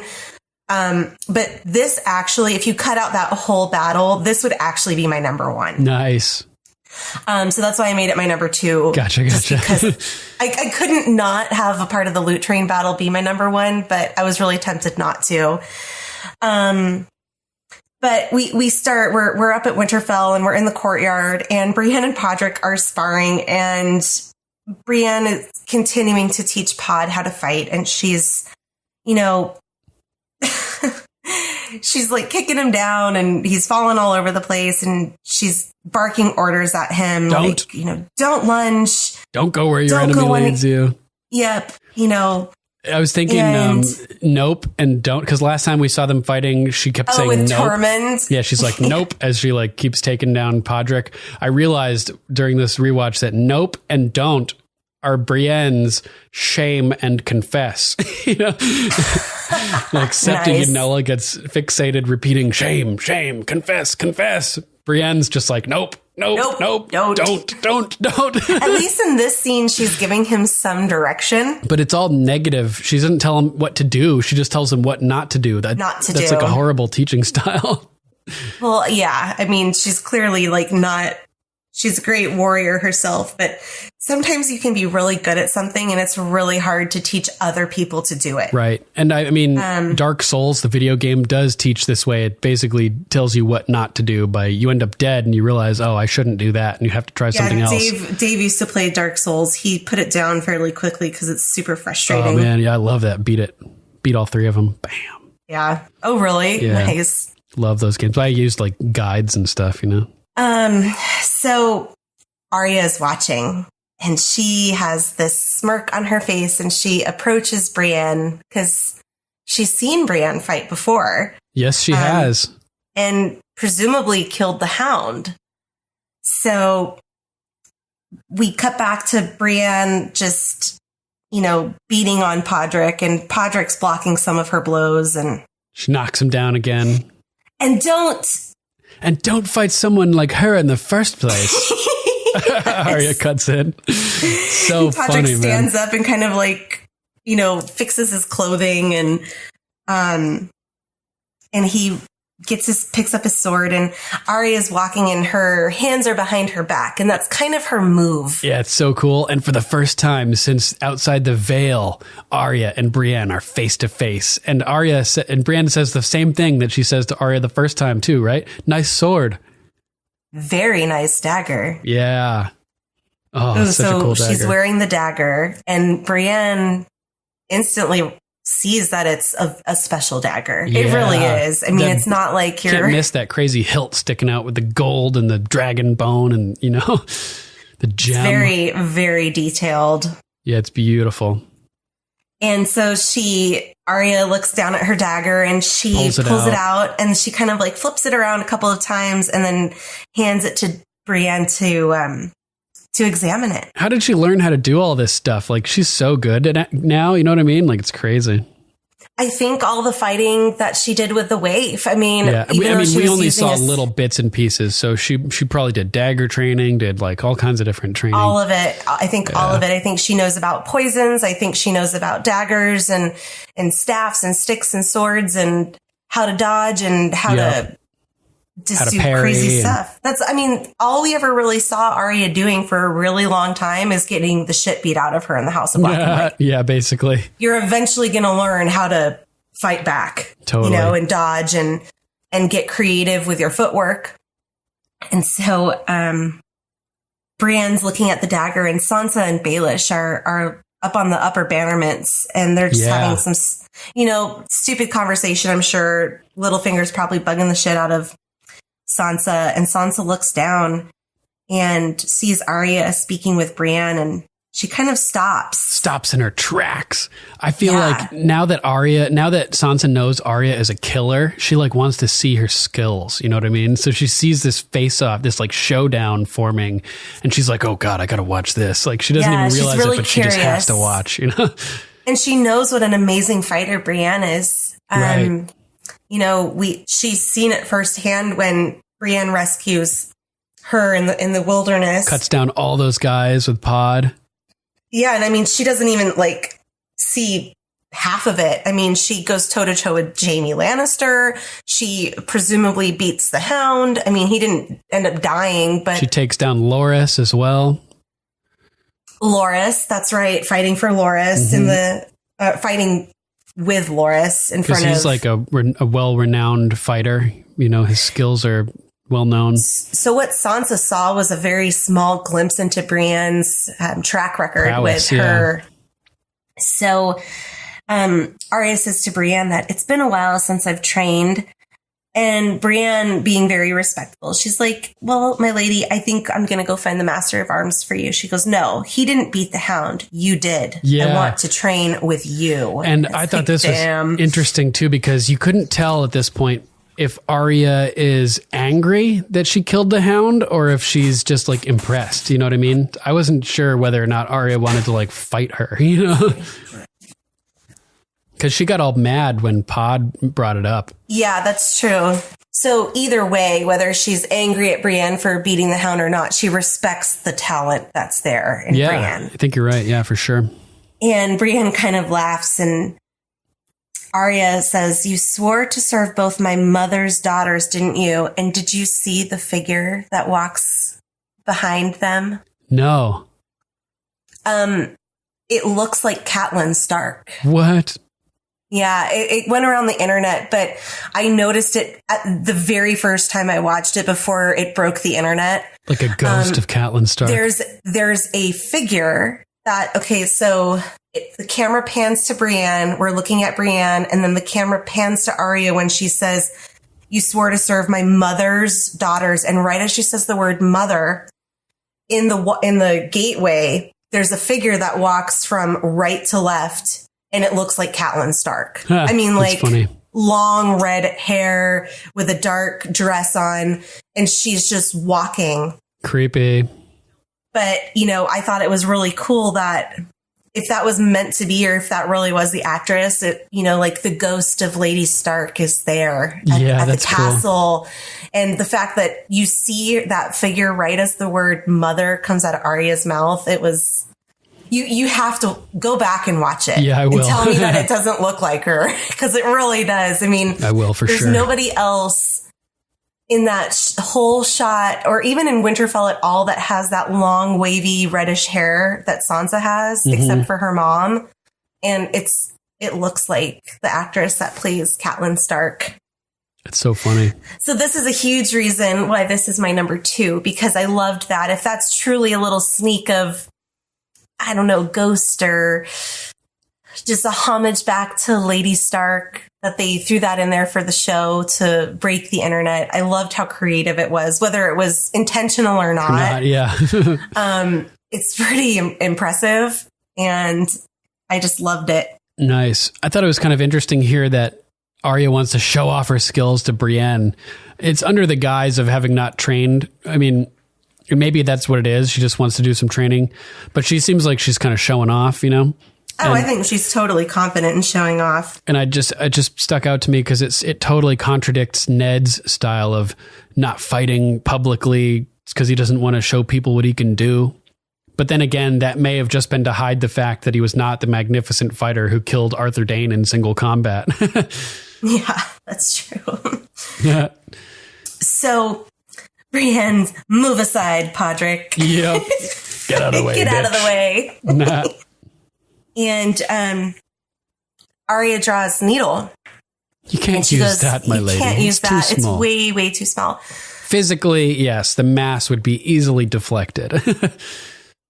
And Arya doesn't even bat an eye. She's like, "I'm not going to cut you." Don't worry. So she's like super confident. Like, you're not even going to touch this blade at all. And so Brienne smiles and she's like, "Let's do it. Let's go for it." Totally. And Brienne goes, "I'll try not to Arya, saying, "I won't cut you." Mm-hmm. And so then they start their dance, and Arya kind of parries her first attack. And I think Brienne's being a little careful at the start of this. So holding back a little. Yeah, just testing the waters, because she doesn't want to like crush Arya. Yeah, she doesn't want to hurt like Arya Stark. Like, what a right insult that would be. Arya parries all the blows and whacks her right on the knuckles and like forces her to let go with one of her hands. Yeah, and I was just amazed at how precise that strike was. That was like a very targeted strike, super fast. And you hear the blades hitting each other. It's like ding, ding, ding. And it's like you hear the parries and the strikes, precision parrying, and and so Brienne kind of regains her composure and she starts to circle Arya. And then we get the camera angle up to Baelish and Sansa, and they're both watching in silence. Yeah, Baelish looks kind shocked. of unfolds. Like, damn. Sansa looks like, whoa. Yep. And so we get Arya's famous move. She has needle straight up her back. Yes, with her hands behind her back. And so Brienne goes to strike Arya, and Arya blocks the attacks again, and she spins and kind of hits Brienne in the knees, causing Brienne's sword to fall, or not fall, but to hit the dirt. And I think this is where Brienne's, I think, a little surprised and goes into full like battle mode. She actually like loses kicks her shit. Arya to the ground. Yeah, kicks her all the way across the courtyard. Fuck. And you can see Boots like her. the look on her face, you know, it's like it was reactionary. Yeah, she kind of like lost herself for a second. Yeah, total reaction. And Arya does that crazy like breakdancer move back up to her feet. Yeah. And they start dancing more, and you know, the parries and the blocks, you can hear their swords hitting, and Arya's like spinning around and just like the music is getting more intense as the faster they're going, and cuts up to Sansa and Baelish again, and Sansa's mouth is like hanging open, like she's just like blown what the away. fuck? Like where did she get all these like crazy moves? And finally, Brienne kind of gets the upper hand on Arya, and Arya drops her sword. Oh shit! And Brienne strikes at Arya again, but Arya dodges. And as she's dodging, she grabs the Valyrian steel dagger, and she has it in one hand. Pulls it out into her right hand. And then she like flips it over into her left hand. And right as Brienne goes to strike, she has it like up against Brienne's neck. Yeah, well, and they stop there. So Brienne had baited Pod earlier and then told him, "Don't let your opponent lead you," right? That's exactly what Arya did to Brienne here. She pulls out the dagger in her right hand and kind of hangs it out there lingering so that Brienne will go to reach to grab her wrist. And the second that Brienne uses her arm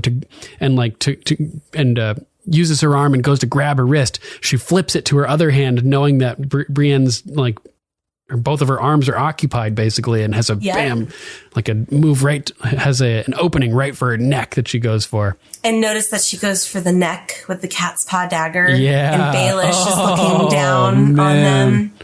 Thought that was a great little foreshadow of Arya's first kill that we know of with the cat's paw dagger is Peter Baelish, and she slits his throat. Totally. And so I love that they pause in this. It's like a great photo, like a photographic image of them, you know, both with their swords at each other's, so faces. Cool. And they're both smiling. And they both smile. Yeah. Who taught you to do that? No one. So great. I just love it so much. Yeah. And so Arya, you know, gets Needle, and Sansa just kind of, you know, is, I think, little shocked. She looks like legit scared, and then like storms away before Arya can look up and even see that she was there. And Peter Baelish, he remains on the balcony, and he's staring at Arya, and holy shit, Arya sees Baelish. This is the first time she's seen him. First time. Yeah. And Baelish kind of like nods to her. Bows. And I've always wondered, was I on the podcast when we covered the episode when they were at Harrenhal and Arya was serving Tywin and Littlefinger was there? I don't think so. Okay. I can't remember what you guys had talked about, if you thought Peter Baelish recognized Arya at Harrenhal. Oh, shit. Because that was the last time that they saw each other. Right. So she has seen him before. I totally forgot about that. Yeah. I'm not sure. And I feel like he's nodding at her like, I recognize you. Huh, interesting. And I had another interesting take on this moment as well that I had never thought of before. So the way that Arya baits Brienne here by leaving the dagger just hanging there for Brienne to try to grab, I think that Sansa baits Littlefinger here as well, because we already have seen that Sansa and Arya are getting along well at this point. They're hugging, they're hanging out with Bran, they're walking around together. And then suddenly, even though Sansa knows Arya is a killer and has a list, etc., all of a sudden she's like acting very like weird towards Arya and like storming off and acting all mad. I think, like what I was saying with her and like Littlefinger with Jon and everything, I think she's trying to bait Baelish. Yeah, the way that she was trying to make Littlefinger desperate before by acting like she didn't need him, to make him sort of act out and make himself more significant.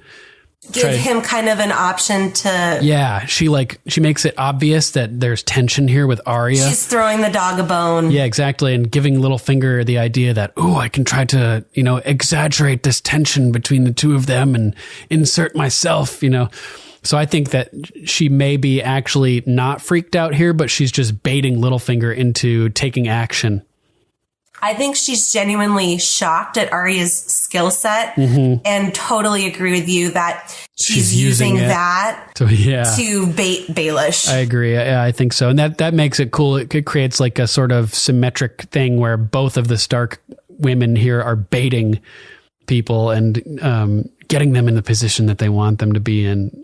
So amazing. Yeah. Whereas the first time I saw this, I was like, oh shit, like there's still some like really is tension between Arya and Sansa. I think it's kind of fake at this point. I think it's kind of a show. I think her shock is genuine that Arya is so talented, but the tension is derived from Sansa's plan to get rid of Littlefinger. Exactly. Because no one wants Littlefinger there. Sansa doesn't want him there. Nobody does. No one trusts him. But she feels like, how can I send this guy away, this really dangerous person away who helped us? I have to get him to do something that I can point the finger at and execute him. Right, exactly. We'll never be safe if Littlefinger remains alive. Gotta set him up for something. Which I think the next episode we can start talking a little bit about my theory of Littlefinger actually still being alive. Ooh, all right. Sounds good. Yeah. So that's my number 2. All right. What's your number 2? My number 2 actually was First Contact between Jon and Dany. Oh, okay. Cool. So do you want to go into the battle next? We could do that, or we could save it for last and cover our notes first. It's up to you. Why don't we change it up? Why don't we do that? Okay, sounds good to me. Since it's at the end.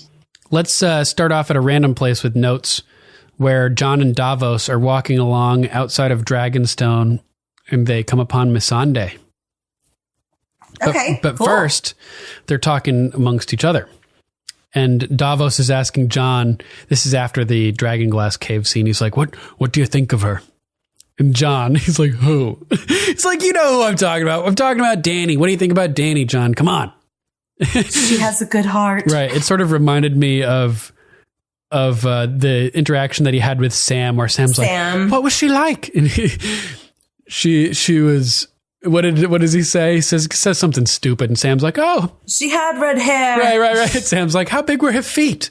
Come on, Jon, like give me a real answer here. So Davos is the same thing. Like Jon's dodging the good stuff, and Davos wants to know, and he's like, "I think she's got a good heart." I've seen you staring at that heart. Yeah, I loved it. Jon's like, there's no time for that. He doesn't deny it. He's like, there's no time. I saw the Night King, Davos. I looked into his eyes. How many men do we have in the north to fight him? 10,000? Less? Fewer. Yes, fewer.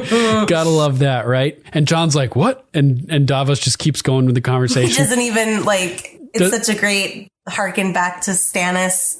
Yeah, exactly. Because the same conversation is being had in the north. Somebody's given a speech at the Night's Watch asking about how many men they have, or like some quantity, and Davos corrects him when he says less, or Stannis corrects him when he says less and says fewer. And Davos that time goes, what? And Stannis just ignores it. And this time Davos ignores Jon when he says what. So I thought that was so funny, the way that it got switched around a little bit. But Davos did end up figuring out. Yeah, so great. But I love how Davos did end up figuring out what Stannis was talking about. And he learned his grammar lesson. And I've learned it too. And I've employed this a number of times thanks to Game of Thrones, for sure. That's awesome. Definitely. Nice. So speaking of good hearts, Davos says, look, it's Missandei of Narth. Sir Davos, Lord Snow. And she calls him Lord Snow. Isn't it? Yeah. No, so that doesn't sound right. King Jon. And Jon says it doesn't matter. And I was thinking, why doesn't it matter? Maybe because he's already made up his mind that he's going to kneel to Dany. At some point. Yeah. So whatever his title is now, it's going to be irrelevant soon enough anyway, because he's going to kneel and that title will be null and void essentially. Could be.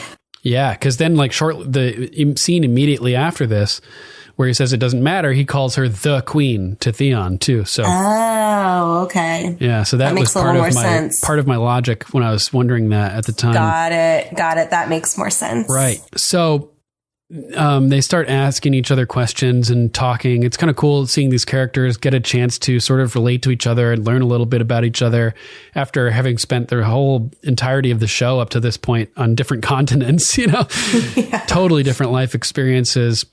So Missandei is like, forgive me, but can I ask you a question? Your name is Jon Snow, but your father's name was Ned Stark. What's up with that, basically?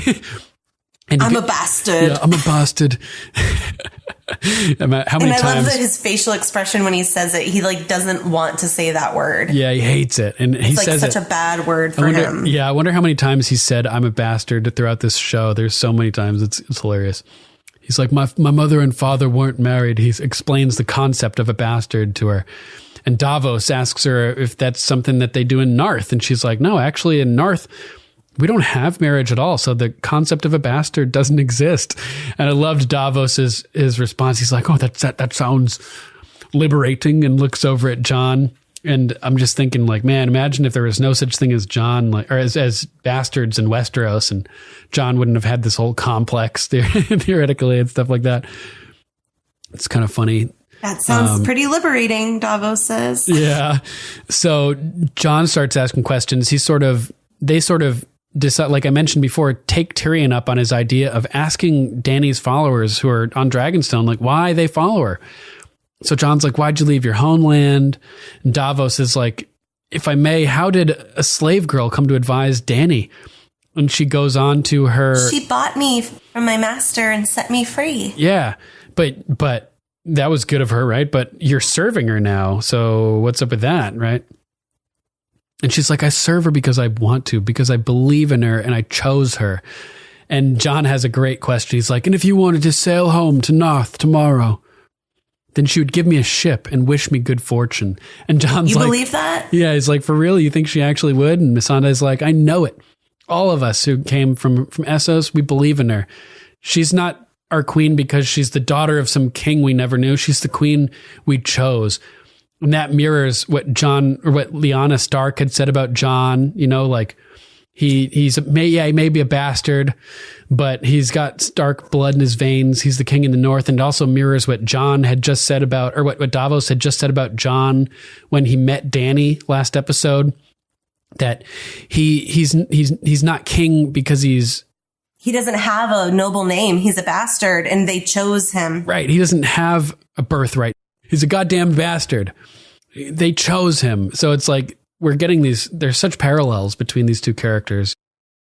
So with all this talking up of Dany and Missandei talking about how everybody loves her and chose her, Davos has a little joke with Jon. He's like, would you forgive me if I switched sides? Like, I may join Team Dany, Jon. Beautiful women, smiles all around. Like, I thought that was really funny. And that's when Jon sees the Greyjoy ship. Dun, dun, dun. So what do you have for your first note? My first note that I have, we're on the King's Road down by Highgarden, and we have Highgarden in the background. Start of the episode. Yeah, they're leading all of the carriages. Yes, the loot and the gold. Yes, yeah. Speaking of gold, man, how about that one wagon all full of gold? It seemed to be put in there very messily. I kind of wanted to neaten it up a bit. That's funny. Yeah, and Jaime goes in there and grabs a big old bag and hands it to Bronn. And I'm like, nope. Gold is so freaking heavy, man. Goddamn castle. Right, yeah, the castle. Yeah, of course. But I was thinking that the way that Bronn was holding that bag, it didn't make it look heavy enough. Gold is super heavy. Really dense and really heavy. Yeah, I don't think you could just toss that bag. Right, like the way that the slaves carry the chest of gold to Dany when she's in Yunkai. Nope, you don't carry chests of gold like that with two people. It's way too heavy. You need a fucking forklift, okay? Yeah, literally. Yeah, so Bronn's like, this is all great, but, we had a deal, man. Want my castle. And he points to Highgarden. He's like, how about that one? Right. It's available. Wasn't I just saying Bronn for High Castle too? Tormund for Dreadfort, Bronn for High Castle? Highgarden. I mean, Highgarden, High Castle. That's a great show. By the that way. Works too. Yeah, The Man in the High Castle. Great show. And Jaime's like, you don't want Highgarden. He's like, why why wouldn't I? Like, give me one reason. He's like, I beg to differ. And Jaime's like, well, we're at war. Dany can just come take it. Which, may or may not happen. But, basically, you should just hold tight until the war is over. And then you can pick any castle you want. Fucking son of a bitch. Bronn is just getting more and more fed up with this bullshit too. Like, he is getting really, really frustrated at this point. He was super close to his deal with Tyrion. I mean, he was to marry Lala Stokeworth. He was going to get his little castle and live happily ever after. And he's still basically a sellsword to Jaime, like 3 seasons later. Yep. He's like, dude, you owe me. You owed me for a while. I know the Lannisters pay their debts and shit, but like, I'm cashing in my... Like, your time is up, basically. Yeah. I just want Bronn to get his castle. He needs to get a castle. Yeah. So Bronn's trying to figure out why Jaime's all pissed off when they're leaving High Garden. And he's like, come on, what could you possibly have to be upset about? You just won the biggest prize in the world. Come on, you can tell me. What, the Queen of Thorns give you one last prick in the balls before saying goodbye? And I'm like, did she ever? Bam. Yes, she did. And Jaime's like, I'll save my confessions for the High Septon. And Bronn's like, there is no more High Septon, bro. Not anymore. Your girlfriend / sister saw to that. Yeah, exactly. Sort of reminding Jaime what a bitch Cersei is. It's pretty funny. So Bronn goes, oh, so is that why you're so fucking glum? Your new riches weighing you down? He goes, those are not my riches. That gold belongs to the Iron Bank. We pay our debts. Right. Yeah. Because Jaime had said, besides, think of the upkeep. The more you own, the more it weighs you down. Like, it'd just be a hassle. Bron's like, whatever. He goes, yeah, okay. Yeah, you pay your debts, just not to me. Yeah. He's pissed. And so Jaime's like irritated at him too, though. He's like, Bronn of the Blackwater, formerly of whatever nameless shit heap you're from, with a saddlebag full of gold, complaining about not getting paid. Yeah. And then that's when he goes, let's win the war and then you can choose any castle you want, basically. He goes, yeah, I'm sure Queen Cersei's reign is going to be peaceful and prosperous. Quiet and peaceful. Stranger things have happened. Like what? Yeah, Bronn is like snapping back at Jaime here. He's pissed. He's super irritated. Yeah. I would be too. He's justified. Like, dude, I want my money. Not cool. He needs to get back by Tyrion's side, working with Tyrion again. If Drogon will forgive him after he shoots him this episode. Oh man, as badly as I want Bronn to team up with Tyrion and everything, that may be an obstacle in the future. Bronn has shot Drogon. Yeah, definitely. Drogon's going to need to forgive Bronn before he can shoot and join Team Dany. Trial by Drogon. Yeah.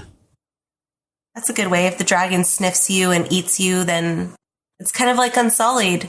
If the dragon sniffs you and eats you, oh well, sayonara. Yeah. If he sniffs you and likes you, then you're a part of our team. Right. Or like the witch trials, except you might survive. Like if you sink, you're innocent. If you bob, you're guilty and we need to kill you if you float. Have you ever watched the show Salem? No. It's about the witch trials. Nice. It's pretty intense. It's like not the greatest show, but I like it. It's good. Yeah. Cool. Yeah. So cue Randall and Dickon Tarly. They come riding up and they, kind of address Jaime and they start talking about the fact that the granaries are being emptied and loaded into the wagons. And Jaime is like, well, what about the current harvest? And he goes, well, Dickon says, yeah, Dickon. We have, I can't even say that name without kind of smirking. Yep. That they have teams of men collecting it from the farmers, and Jaime looks over at Bronn, yet another quest for him to go on before he gets his castle. Sir Bronn, will you accompany the Tarleys to help them accelerate this process? Not much for shoveling wheat. No, but motivating reluctant farmers to hand over their harvest. I think you might have a big talent for that, he says. And I think Randall's a little irritated at this too, because he's supposed to be a ranking general in Jaime's army, and he's going around to like little farmers stealing all their wheat. Right, true. But then again, Jaime's the commander of the army, and he's overseeing the stealing of the wheat, so. I just think Randall thinks that he should be doing something a little bit more generalish than. Sure.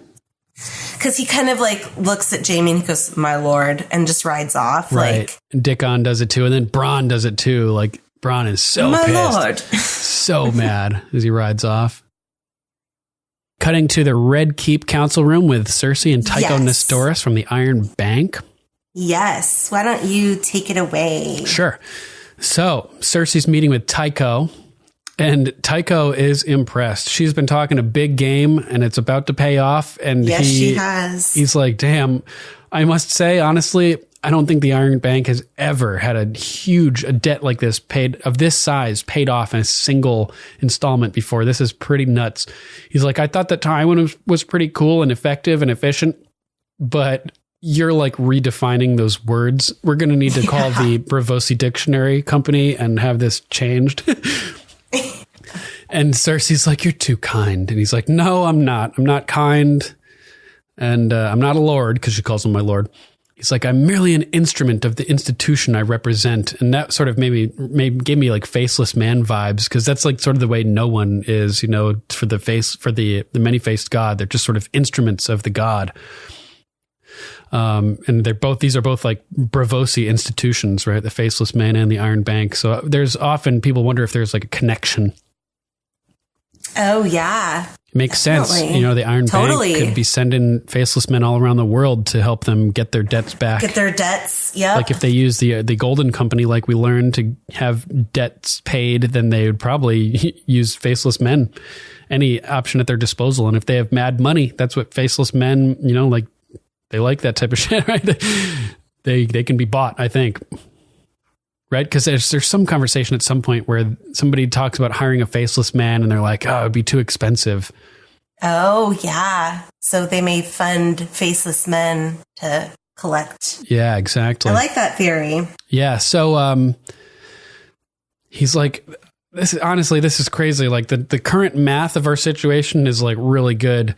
The gold, though, like it is going to be here, right? And Cersei's like, yeah, don't worry. Like, my brother is supervising the transportation operation himself personally. And I like this line, or I didn't like it, but I thought this line from Tycho Nestoris was pretty telling here.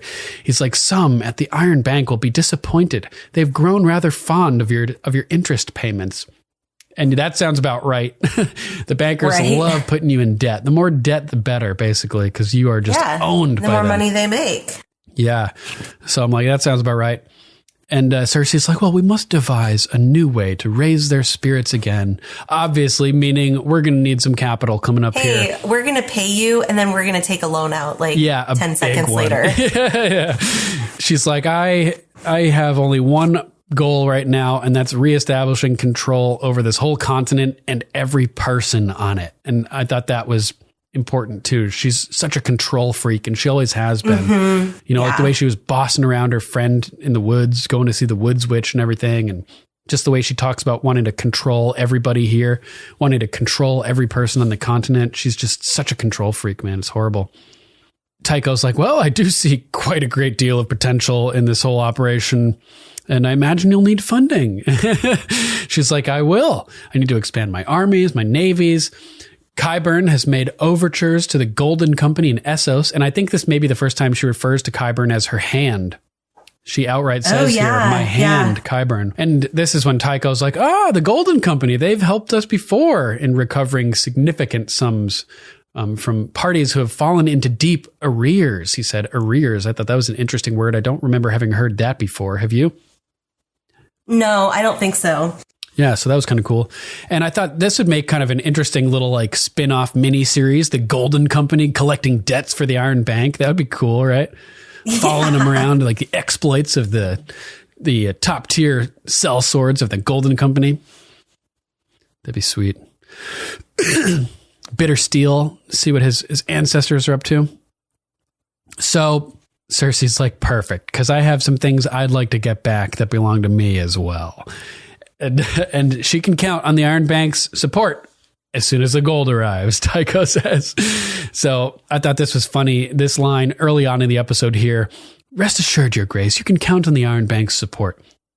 as soon as the gold arrives. It serves to sort of, it serves to sort of build tension later on in the episode as we're wondering during the attack, the dragon attack, is the gold going to make it to King's Landing? Like, you know, that whole, the recovery of the gold comes into question later. So we're like, it becomes like something we're wondering about towards the end of the episode.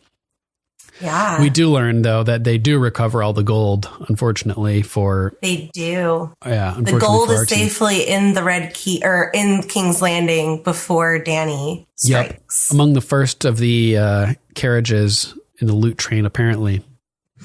Which is crazy to me because I feel like when they're leaving Highgarden, it was like one of the last. Well, it couldn't have been one of the last because it was already loaded and moving while they were still emptying the granaries and filling. Oh, that's true. That's true. Good point.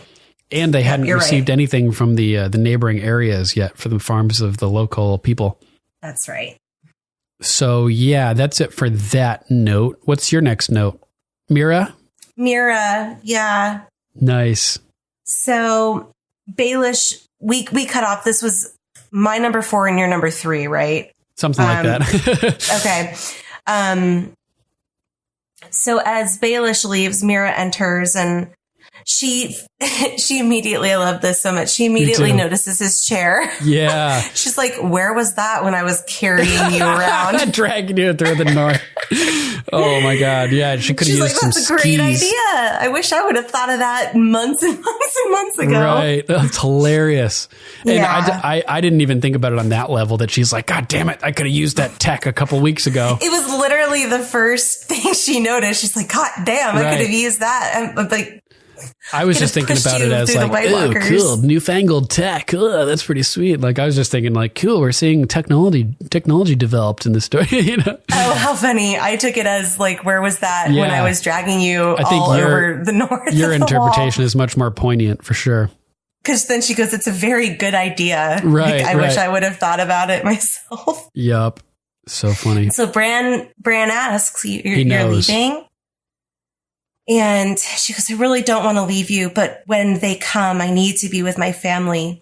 And you're safe as anyone can be now. You don't need me anymore. No. And Bran is such an asshole. Yeah. Nope, I don't. Peace out, homegirl. Thanks for dragging me around the north. Yeah. It's like he's so disconnected from like the basic human understanding of emotion at this point. He's like absorbed so much that he's like had to build like a barrier. There's like, it's so weird. There's like a barrier that's been formed between him and like being able to. And we get a little bit of that here, actually, in a few lines from now. And she goes, are you serious? That's all you have to say to me? And he goes, well, thank you. She goes, thank you. Thank you for helping me. And this is where she starts getting super emotional. Yeah. Because she's like, my brother died for you. Hodor and Summer died for you. I almost died for you, Bran. Like, what the fuck? Snap out of it, you asshole. Yeah, wake up. Like, you're such an asshole right now. And I was thinking like, man, he totally just got fried by being in there for too long and going too deep in the werewood network. And she's like, Bran. And he goes, I'm not really. Not anymore. I remember what it felt like to be Brandon Stark, but I remember so much else now. Damn. That's such a weighted line. Yeah, so intense. And Mira starts crying and it's like she's crying, but there's also moments where like a smile flickers across her face. And I feel like it's like a mixture of sadness that Bran is gone. Like she says he died in that cave. But that he fulfilled his purpose and that she helped him get there. Yeah, there's like little bits of happiness in there that he's fulfilling this destiny that he's meant for, that he's become the Three-Eyed Raven. It's a really intense moment for sure.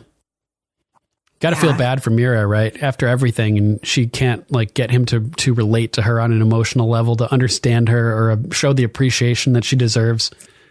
Yeah, because she knew him as Brandon Stark, like... Right. Traveling up to the wall and then the whole journey, past the wall. It's like everyone that she traveled with in her mind has died.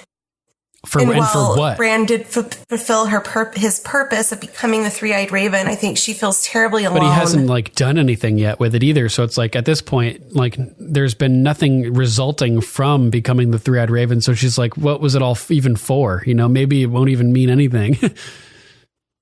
That's true. That would be a horrible outcome. But... Right. Like everybody died and Bran just gets back to Winterfell and like hasn't done anything yet, you know, like, so nothing's paid off yet. Not yet, but he does get Littlefinger killed. Yeah. I Possibly. I liked in the scene too, how Mira's like, she's like, when winter comes, I need to be with my family. You know, when the undead come down, I need to be with my family. And I was like, oh, maybe she will be with her family, but at Winterfell. I think she's going to come back to Winterfell. Yeah, because Howland Reed needs to show up to tell the tale of the Tower of Joy, you know, and confirm what Bran and what Samwell will be claiming about Jon, that he was, you know, that he is Aegon Targaryen. Man, so crazy. Man, so crazy. Yeah. And so Mira's just like, you died in that cave, and just goes to leave and pauses at the door to look at him and just walks out, and Bran just like robotically turns his head back towards the window. Yeah, Robo Bran. And just is like staring out the window, just blank. So yeah, that's it for Mira. That's the last we see of her thus far. Hopefully we'll get a return like we just mentioned in season 8 with Howland. Yeah, I think that's going to happen. Yeah, I hope so. All right, so that brings us to the big loot train battle. I'm so excited. All right, why don't you start off with it? Oh, man. So my number 1 is embedded in here somewhere. Oh, okay. Yeah, when we get to it, just, you know, mention that this is your number 1. I'll call it out. So they're delivering the gold and the food to King's Landing, and you just see all the carts of the barley and the wheat and the supplies coming from the Reach up to the capital. An endless train. It really is an endless train. And so we do discover, and it actually, I think you were the one that told me this, because I thought the gold was lost in this battle. And I had totally forgotten that we get this from Randall Tarley, that the gold is actually safely through the gates. Yes, I forgot about that too. I missed that. All of the gold is safely through the gates of King's Landing, Randall says to Jaime. Yeah, so when I first actually watched it, like the first few times, I thought Dany like burned all the gold up. Right. Yeah, this is the first line of this scene is Randall saying all the gold is safely through. It's like you hear that first and then you just forget about it because all this other crazy crap is happening, right? It's amazing. So Randall tells Jaime that this line is really getting stretched thin. Yeah. That we need to start really getting these wagons over the Blackwater Rush in case we're ambushed. Yeah. And what a place that they're at. I wonder where they filmed this. Jeez, with the big bluffs behind them. Yeah, those massive buttes and everything. Gorgeous. I was thinking, man, I want to put my castle on top of one of those buttes. Yeah, totally. Fuck yeah. Oh my goodness. Have a big zip line down to the Blackwater Rush. Nice. That'd be so badass.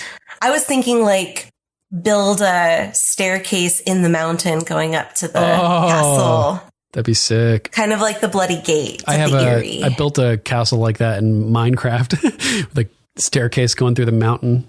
Oh, nice. Yeah, it's pretty cool. Showing off for my friend's son. Yeah, kind of like the Bloody Gate kind of idea where you can surround the butte, but you got to go up this tiny little staircase to get to the to get to the castle at the top. Yeah, totally. Just like the area. Or scale the mountain. Yeah, good luck with that.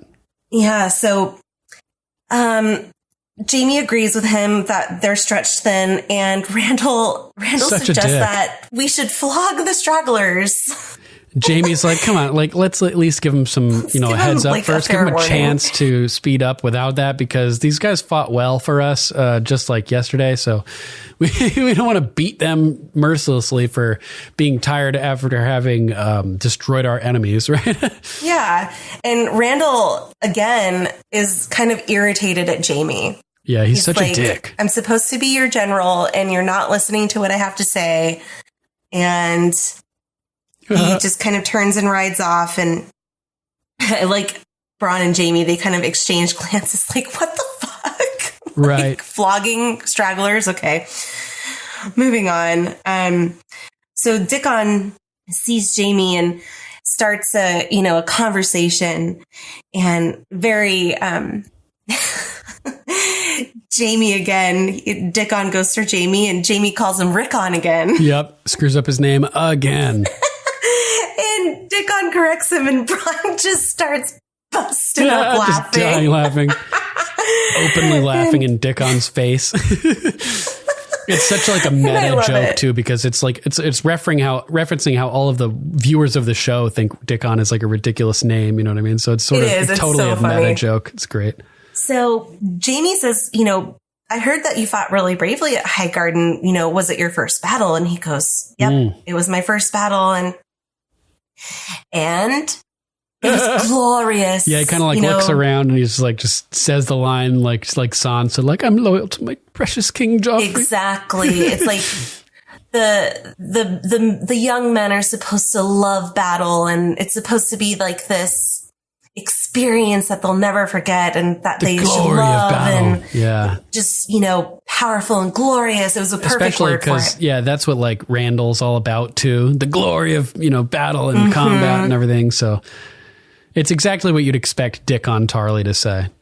And so Bran's like, let's be real. Yeah, come on, bro. Your dad's not here. Like, you don't need to say that. Like, we've been in battle. We know what you're feeling right now. And he basically, Dickon says, he's not stoked about this whole situation, having to turn on the Tyrells and whatnot. Yeah, he goes, I've been pledged to House Tyrell my entire life. I knew some of those men. I hunted with them. Spent time with them. Yeah, they were my friends, essentially. Yeah, it's fucked. And it's interesting, this whole scene, it's like a total red herring as they're like introducing Dickon, and they recasted him, and he's like this big, huge, badass looking dude with this cool armor, and they're making him seem important here. Like a scene without Randall Tarly, well, we're talking to Dickon. Yeah, like maybe something will... Yeah, it seems like they're propelling Dickon into the story, like he's going to be an upcoming character that we should focus on. And so it's like a total red herring because he's going to die next episode. It's so funny. This is all of Dickon like useless, talking about the philosophy of battle and like all of this stuff about his experiences. It's all just pointless dialogue because he's about to die. Totally. It's funny. And so, Jaime... I like Jaime's reasoning here. He goes, the men didn't deserve to die, but Lady Olenna chose to betray the queen and support the Targaryen girl. So here we are. Yep. Can't argue with that. Dickon's like, well, I didn't expect it to smell like that. So good. You never think about like that, like the smell of something that you're watching on TV typically, unless you like hear flies flying around. Bzzz. You're watching a battle. You don't think about it. I would love smell-o-vision because I like to watch cooking shows. Okay, I'm sure viewers have gathered that I like to cook. Yeah, you'd end up like 500 pounds because you'd just be smelling all this delicious food all day, and you'd just be eating and eating. Oh my God, I watch Food Network like a crackhead when I can. Nice. And I watch Diners, Drive-Ins, and Dives a lot. And Guy Fieri actually lives up in Sonoma County, so he's not too far away from me. He's actually kind of up by where Johnny Stower lives. But he lives up in Sonoma County, and he has coined the word smell-o-vision because he's like, I wish you could smell this food. Oh, nice. I'm like, yeah, me too, dude. You're like making a giant cinnamon roll in my face, and I would like to smell it. Yeah. I was thinking about cinnamon rolls too when I was just imagining food that you'd be smelling through a TV. That's funny. Cinnamon rolls. Both went to cinnamon rolls. And I love Bran here. He's super funny. Men shit themselves when they die. They didn't teach that you at Fancy Lad School. Oh man, so funny. And he's like, well, I learned that when I was 5. He killed a guy when he was 6 or something. But I thought that I was just thinking like, oh man, if it stinks like that, just imagine how bad the Battle of the Bastards must have stunk with the bodies piled up and everything. Like just the shit, like immediately after everybody dies. Guts everywhere. And then like in the following days when it's sitting there, like spoiling in the sun. Like, oh my God, can you imagine how ruthless it would have smelled outside of Winterfell? Ew, oh my God. Like for days and weeks, like rotting flesh. Yeah, ew, it's so gross. They must have had people go out and clean it up and like, burn the bodies and shit like that. How would you like that job? Yeah, that would suck. Just imagine, they say you can smell King's Landing from miles away, right? Olenna's like smells the shit from miles away. You probably smell battles like this from miles away too. Probably. Yeah. Ew. Gross. Yeah. And we discover that Bronn learned what battles smell like when he was 5 years old. Yeah. He was a badass from birth. And Bronn pauses and strains to hear a faint noise in the distance. Yeah, Bronn hears it first. He hears something off in the distance. Jamie's like, what are you doing? And he goes, shh, listen. Listen. And you hear the thunder of thousands of horse hooves in the distance, really, really far off. Yeah. And then before you see the Dothraki, you hear their screams come over. Yeah. So this is actually kind of the start of my number one. Nice. Is the beginning of the battle.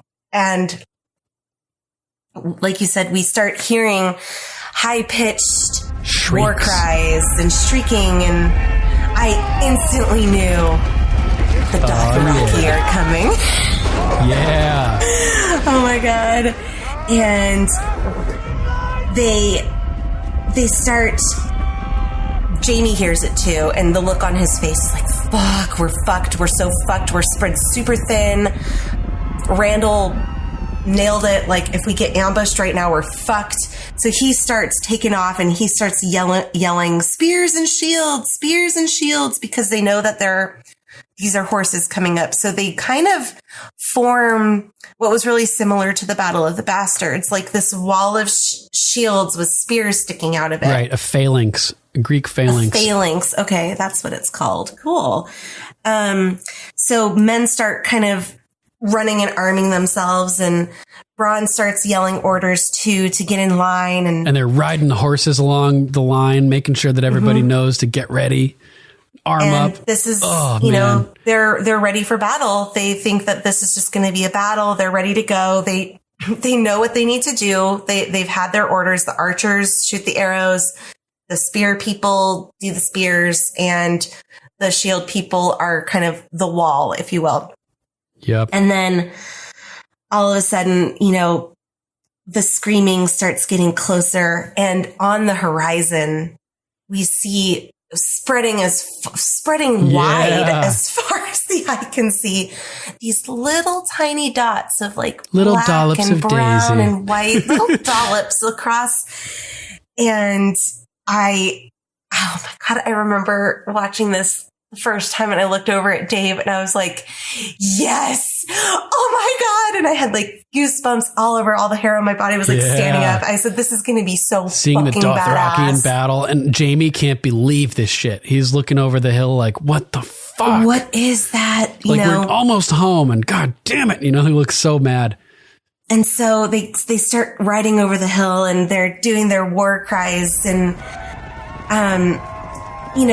Randall, everyone's barking orders at the footmen, and Dickon looks scared, man. He looks like nervous at this point. Like, pulls out his sword.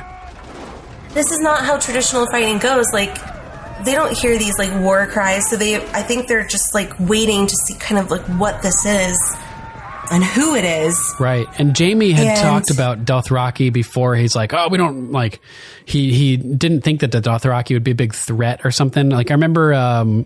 Back in season 1, Robert and Ned were talking about it too. Like, Robert thought they were on the other side of the world. Right, that's what Ned was saying. Robert thought it was a threat, though. Oh, it was when Robert was talking with Cersei, and he says, only a fool would meet the Dothraki in an open field. Only a fool would meet the Dothraki in an open field. What do you know? Doesn't Cersei call Jamie a beautiful fool a couple times? And maybe, I don't know, I can't remember. Maybe that's the books. So he was right. The Dothraki just mow them all down. Like, they don't even stand a chance. So Bronn looks at Jaime. He's like, you need to get back to King's Landing, like now. Right, I don't think we're going to survive this. As mad as he is, he does try to save Jaime here. He's like, you get out of here. There is a sea of Dothraki, like a true sea of them coming towards them. They're spread super thin. They're not prepared for this. They're fucked. And he's like, I'm not abandoning my army. I'm not abandoning my army. He's like, dude, you're the commander. You're not an infantryman. These fuckers are about to swamp us. Like, you have to get back. And then all of a sudden, we can hold them off, he says. We can hold them off, and we hear... Nope.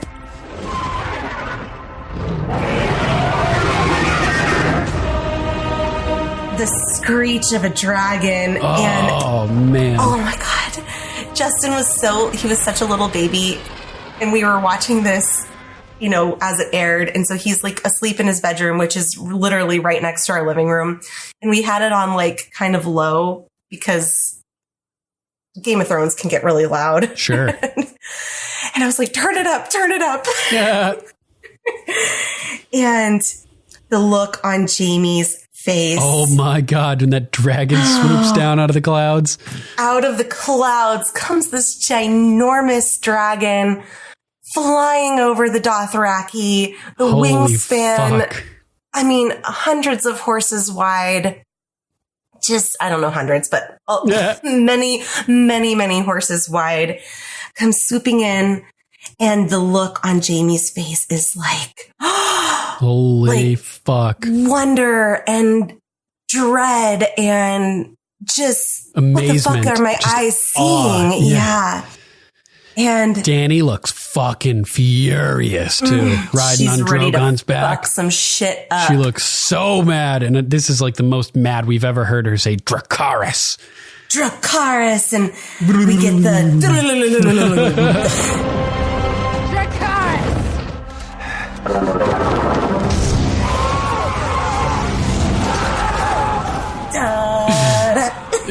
Yeah.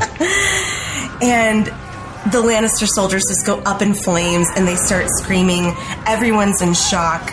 And Dickon just barely avoided not being roasted here, and looks at him through the flames, and his sword is just dangling downwards.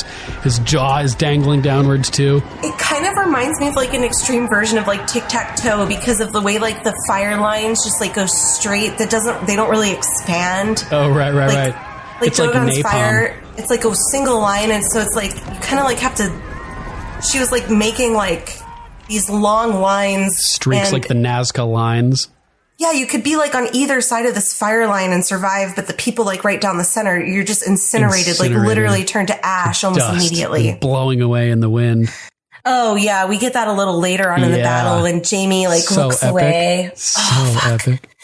And Jaime starts. Well, first the men burst into flames, and then the Dothraki screamers ride over the flames. Right through the hole made by Drogon. Dude, like, so let's go hardcore. Fuck some shit up. And one guy jumps off the top of his horse over people into a crowd and then just starts slaughtering people.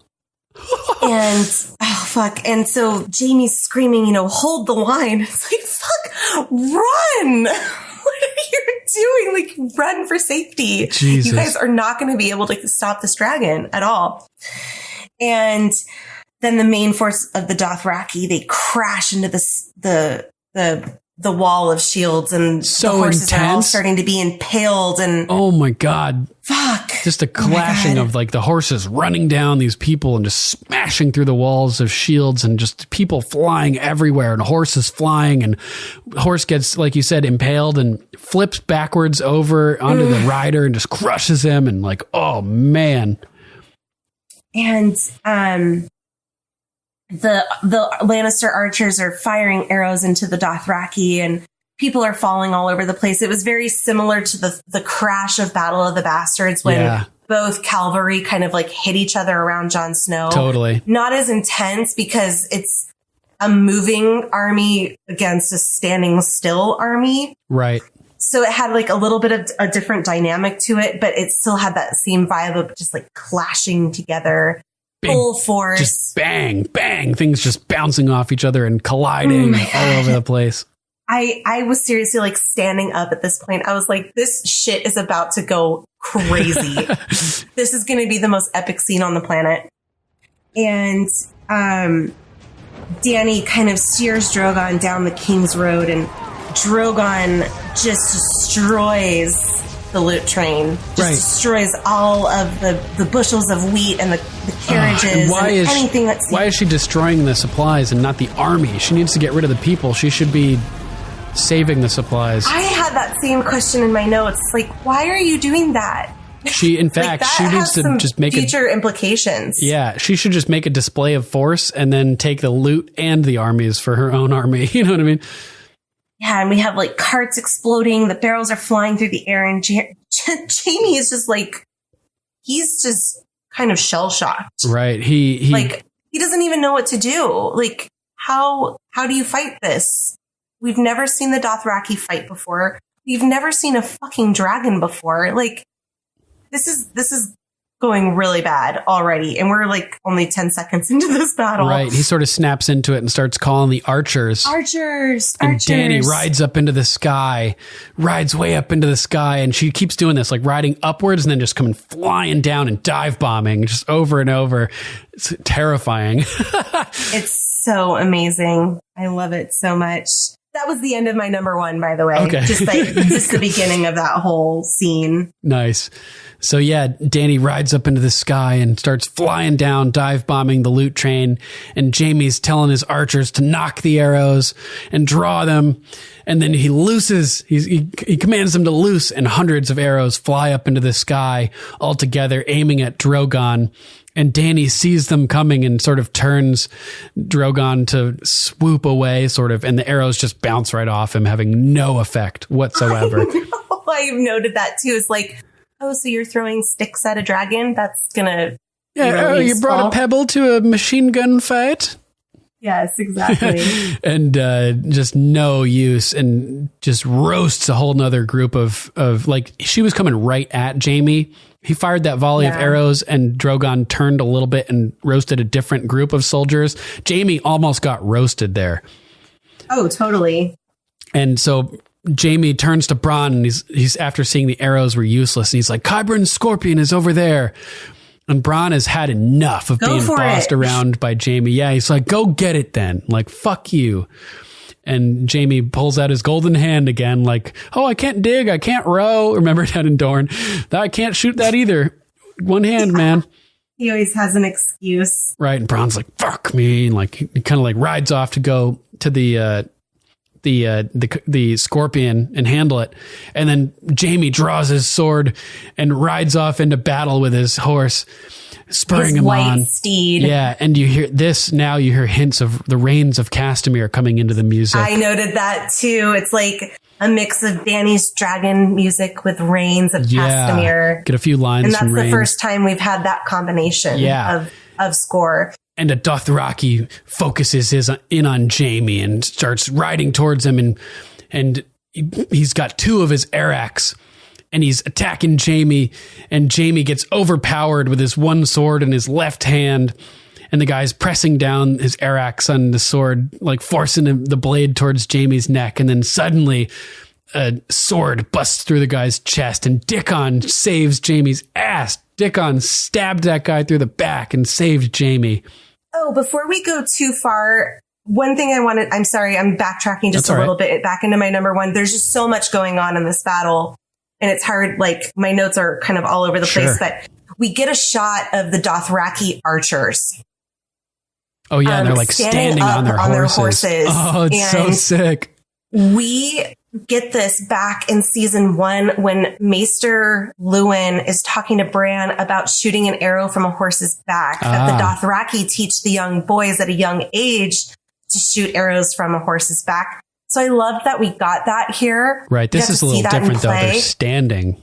Well, they're standing. Right. And it's really fun to stand on a horse's back when they're running. Oh shit, I've never done that. There's a sport called vaulting. Damn. It's like gymnastics on the back of a horse while the horse is running in a circle with someone controlling the horse from the ground.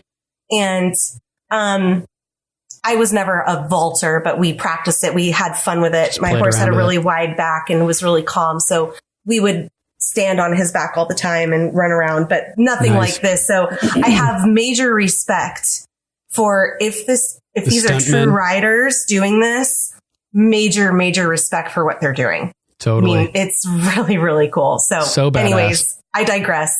So then it cuts to Bronn, who's now making his way over to the Scorpion. And now a Dothraki focuses in on Bronn and starts charging him.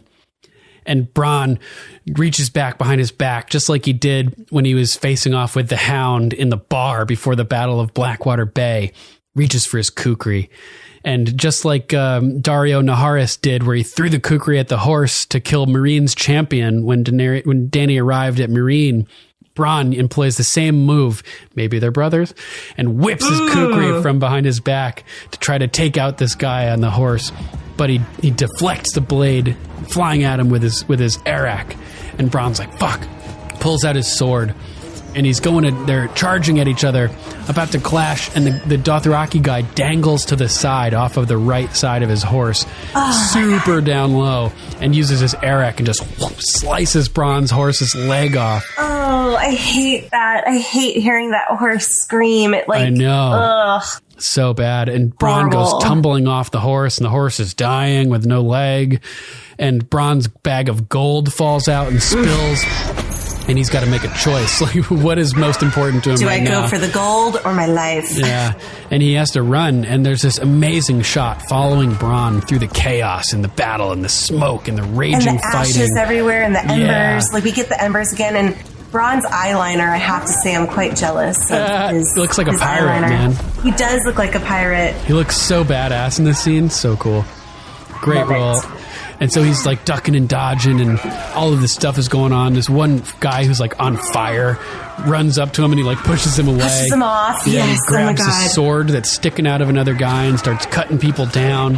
And he gets knocked to the ground, and right at that moment, Drogon comes swooping through the smoke, roasting a pathway with dragonfire right by Bronn, who narrowly avoids being nailed by the dragonfire. And he's just like, this is fucking crazy. I've got to get to that Scorpion ASAP. And so this Dothraki guy is like tracking him and trying to track him down and follow him and chase him.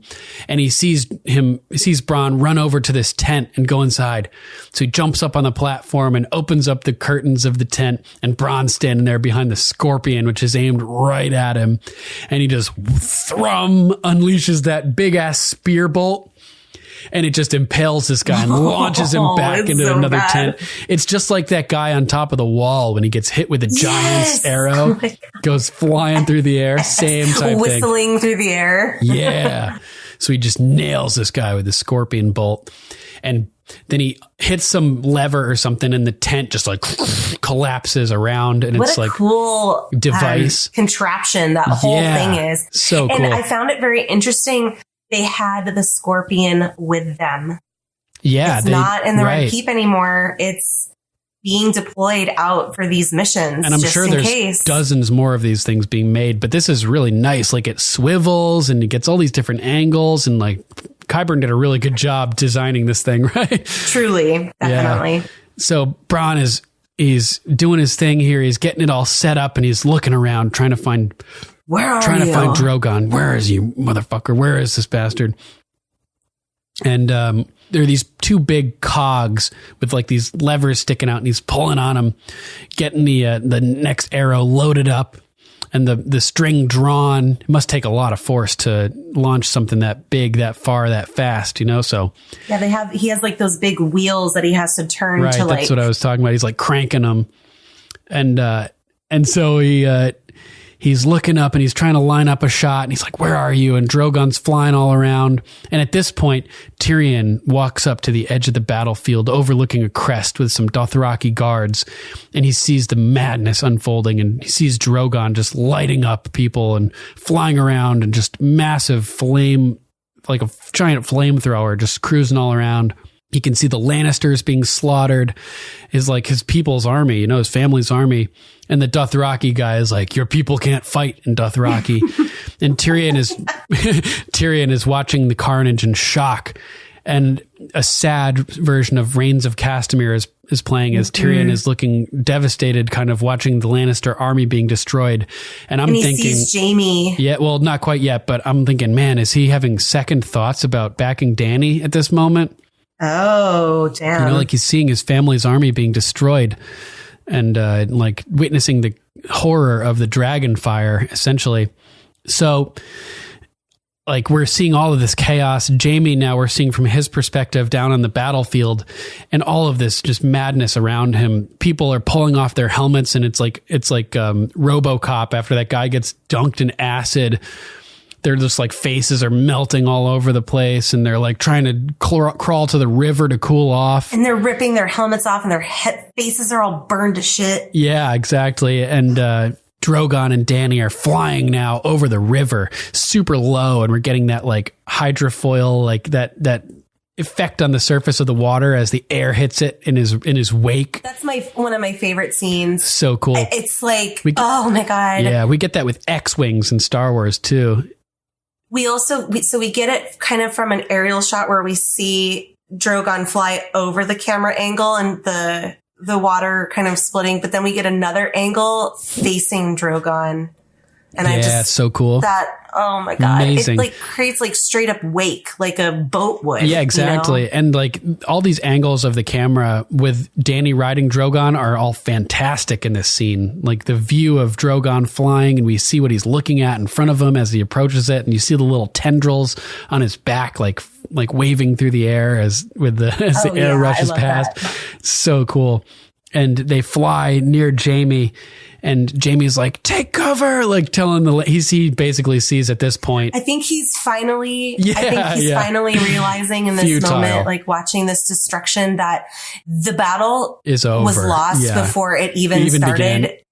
And we just need to survive. Right. He's just like, run, hide. Like stop fighting, just take cover. Like don't even try. It's not going to happen. Right. The only hope we have is Bronn with a scorpion at this point, because we're fucked.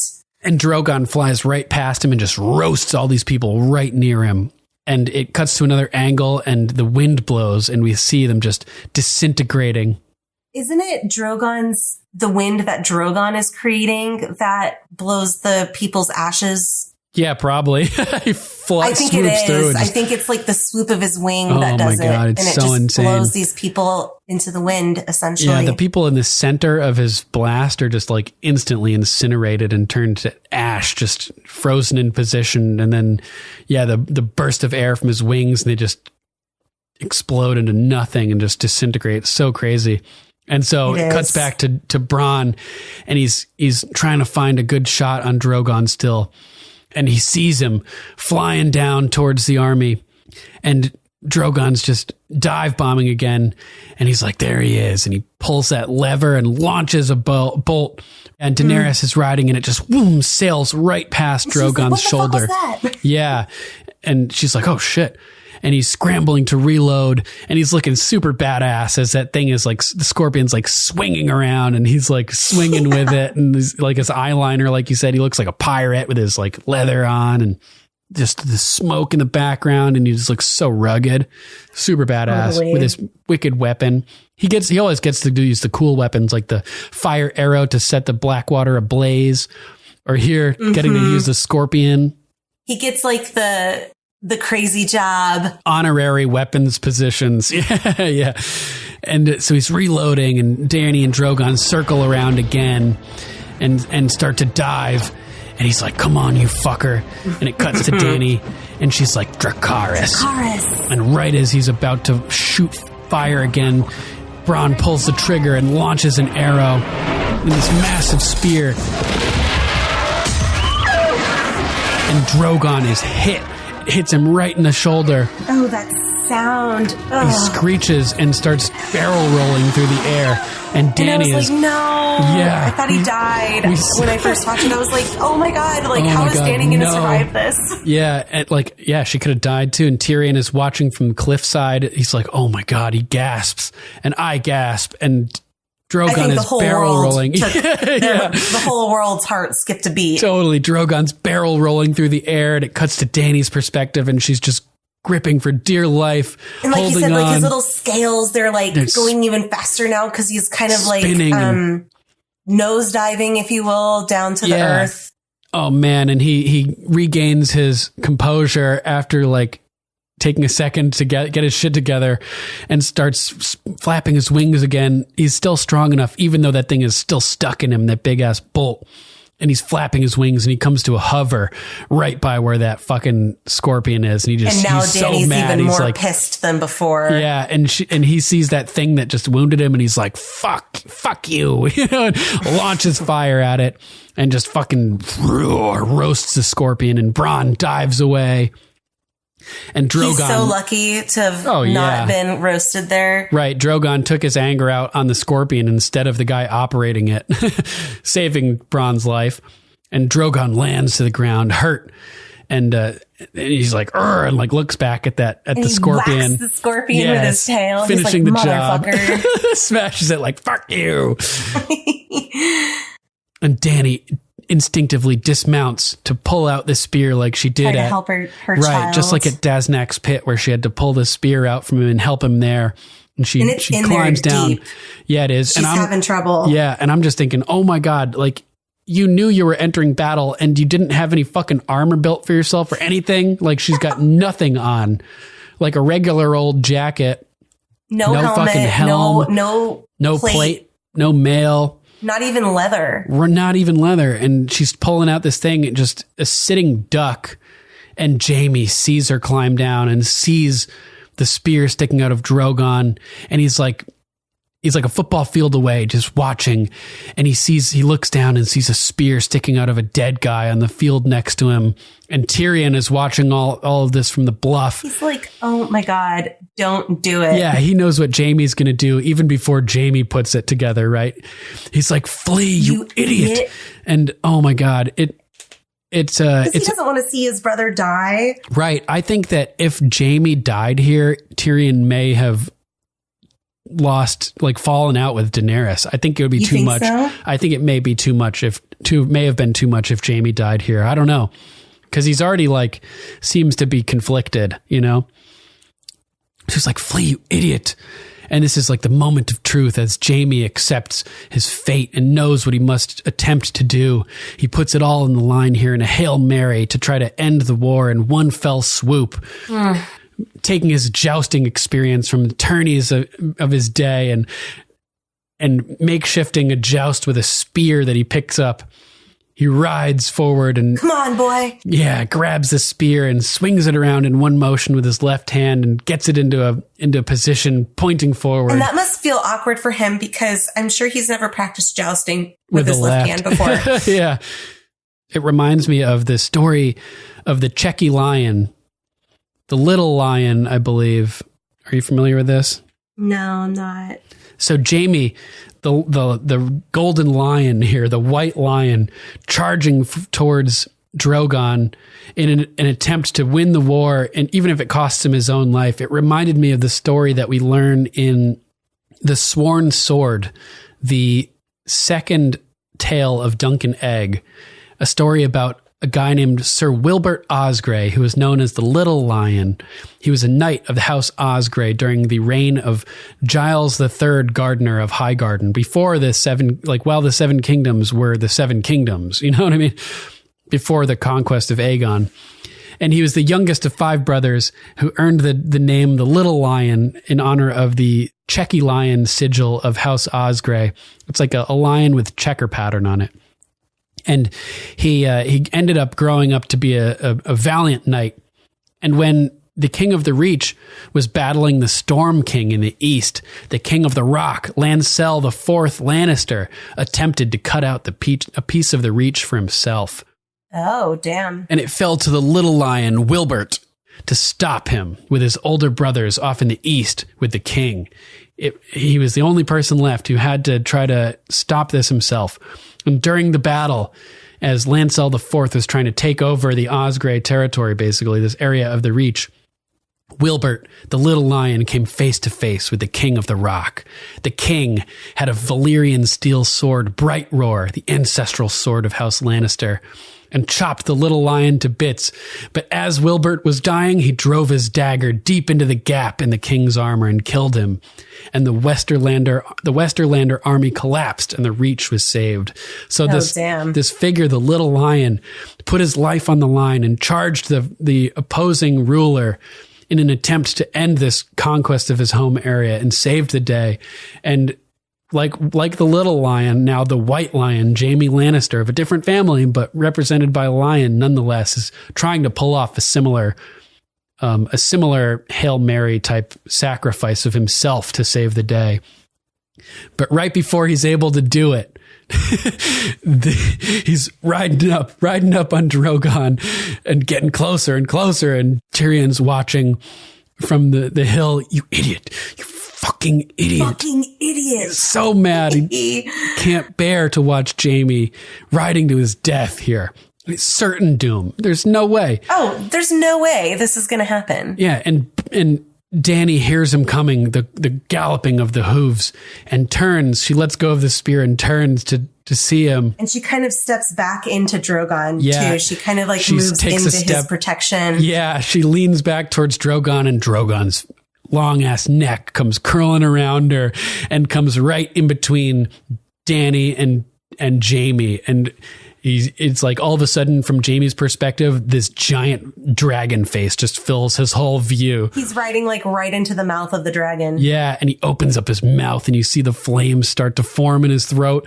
And right at the last possible second, as Drogon sends a gout of fire flaming out of his mouth to incinerate the Kingslayer as he's attempting to slay the queen. You know, who do you think he was trying to hit here? You think he was trying to joust Dany, or do you think he was trying to take out Drogon?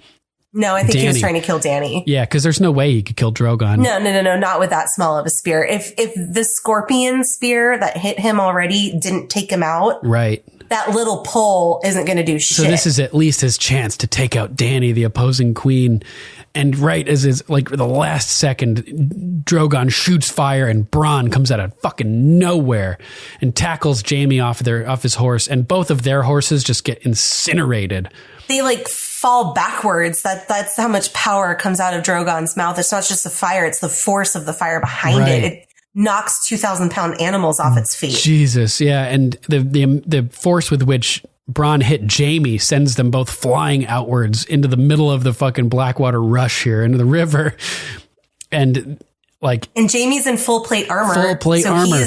Oh man, you don't want to fall in the water. Swimming out of that. Yeah, you do not want to fall into water like this. Holy shit. And he's just sinking it. There's a couple great shots. I thought Jaime died. Yeah. The first time I looked at Dave, I was like, he's dead. And it totally mirrors the way that Tyrion fell into the water and got dragged under by the stone men. Oh damn, I didn't even think about that. That's awesome. Except in that episode, it doesn't end with Tyrion almost drowning. It's remember it ends with a scene after that, like with Tyrion waking up on the shore with Jorah. Whereas here, it leaves us hanging just like it does in the book with Tyrion when, like I mentioned before, the chapter ends with Tyrion seemingly drowning.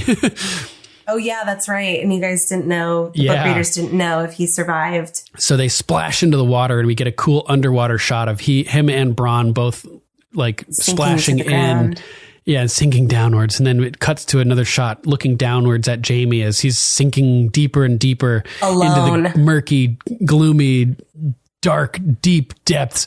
And he's not even moving, interestingly. He's in shock or something. His limbs are just dangling as he goes deeper. I think he feels heavy. I think he knows that even if he tries to struggle, he's in full plate armor in water. Metal doesn't float. Yeah. Oh, it sucks. He's surrendering. So yeah, super intense scene. One of our listeners points out how it parallels and looks just like Bran falling from the window too.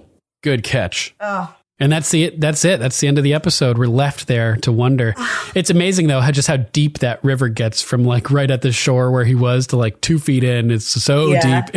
Super deep. That was a continuity problem that people had with this episode, was just how ridiculously deep it got so insanely fast. Some rivers can be that way though. I mean, I've stepped into rivers up in the Pacific Northwest. You see the bank and a foot in, you're 4 or 5 feet down. You know, it depends on how fast the river moves. I my college that I went to was right by the Willamette River. The Willamette in certain areas, we would float all the time. And there was a pretty big drop off because it's a fast moving river.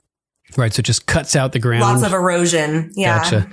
So, that's pretty much it for the episode. Anything else you want to add about this amazing episode? Oh God. It's my favorite, by far my favorite battle scene. Nice. Battle sequence. I love Battle of the Bastards. I love the Battle at the Wall. Blackwater obviously was beautiful with the explosion of wildfire, but this was something really special cinematically. Definitely. Very unique vibe. Like you said, the old timey battle with the addition of like a flying machine, Flame essentially. thrower. Yeah. Like a F-16, like you said. It's so cool, man. Yeah. It's truly amazing. I can't speak highly enough of this. The battle graphics sequence are just so good. And the it's so shots real. from Drogon's back. Drogon man. doesn't exist in real life, and he looks like a real life creature. Yeah. It's how do you get any better than that? I mean, I'm sure in Amazing. 20 years we'll look back and laugh and be like, oh my God, the CGI was so crappy. But truly, I'm not sure how you can get much more realistic from a fictional creature than what Game of Thrones has done with those dragons. I'm not really sure how much better you can do. If we're like so privileged in the future that we can't still appreciate how this looks, then we don't deserve it in the future, you know? Like bitch slap future us for being like, hey, laughing at this. Yes, absolutely. All right. That anything else you want to add?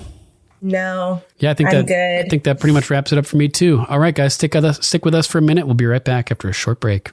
I'm going to change it up today a little bit, and instead of playing some music, I'm going to tell you guys about a little project that my friend TEA MAGE is working on. He's not paying me to play this. Nobody's paying me or anything like that. I just thought this was awesome and wanted to share it with you guys. I know you all appreciate the beauty of the landscapes and the amazing locations that Game of Thrones films in or shoots in. And my friend TEA MAGE has put together a documentary chronicling his journeys around some really, really epic places and cool landscapes around the U.S. So I figured if anybody would appreciate the aesthetics and the beauty that Mage is providing here with his work, it would be Game of Thrones fans who love and appreciate the amazing environments of that show. So I asked Mage to put together a promo for his project so that you guys could hear a little bit about it. It's all original content. I mean, he even makes the music himself, and it's awesome. And we're not asking you to buy anything either. This is just free on YouTube to check out. Without any further ado, my partner in rhyme, TEA MAGE. I've traveled to a bunch of random places and random countries. But as a Midwestern guy, I recently have been falling in love with what the more rugged parts of America have to offer to all of us before they're gone. TEA MAGE Productions and Powers Media House presents Beautiful America, a musical documentary series with all original content. Explore the Southwest of America and indulge in some places you've heard of and plenty more that you certainly have not. Cooking under the stars and below freezing temps of Death Valley. 4K drone footage of one of the most insane monoliths on Earth. Driving in abandoned mines, cliffs, canyons, and wild times. Check it out. TEA MAGE Productions on Facebook and YouTube. That's TEA MAGE Productions. Beautiful America.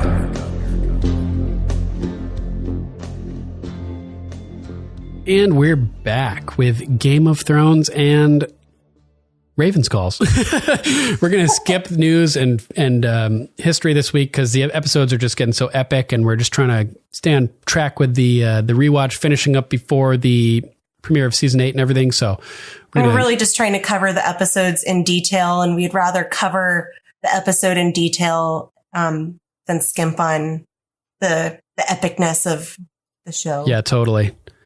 So let's move on to Raven's Calls. Hear that? What was that?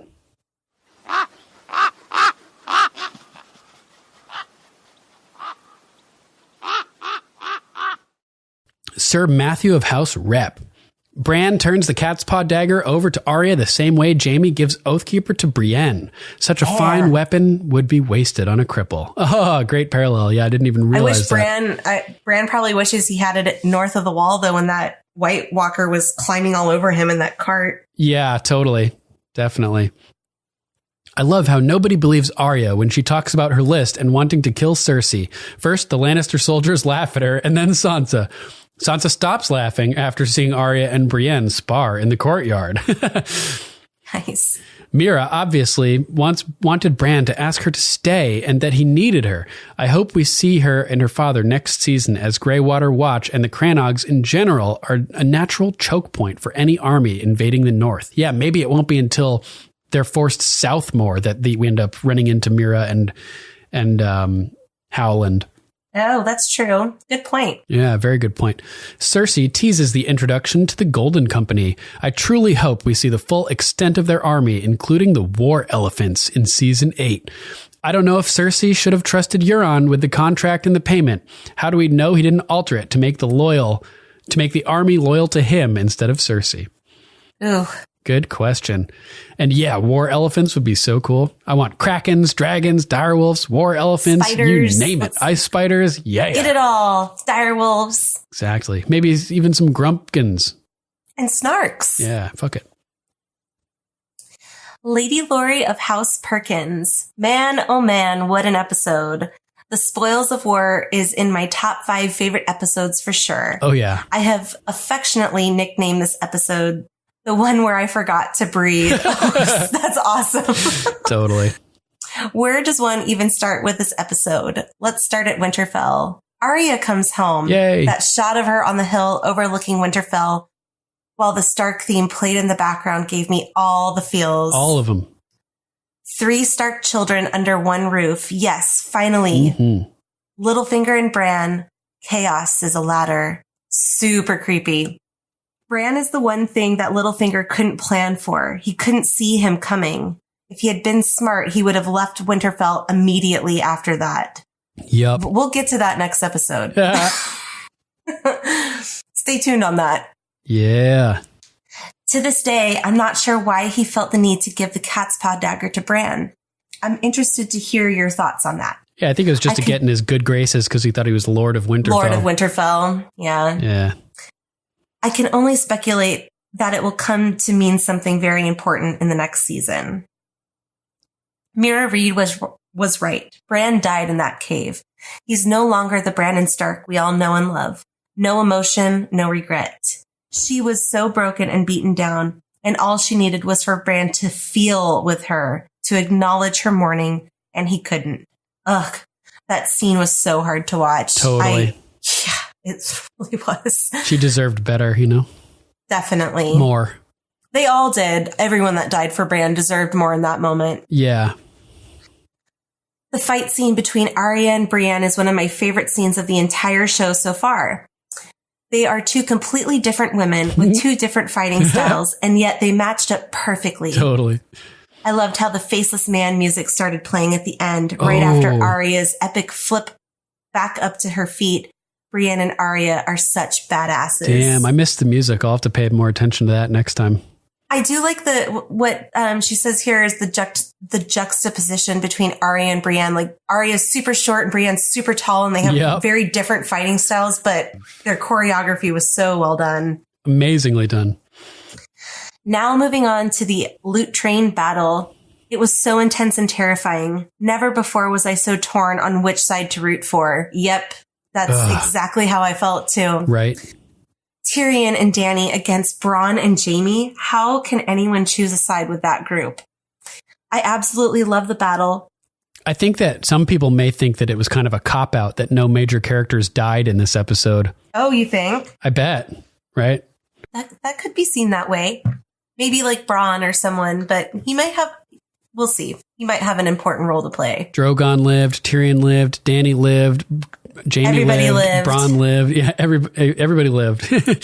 That's a good call. It definitely out of character for Game of Thrones battles. Yeah.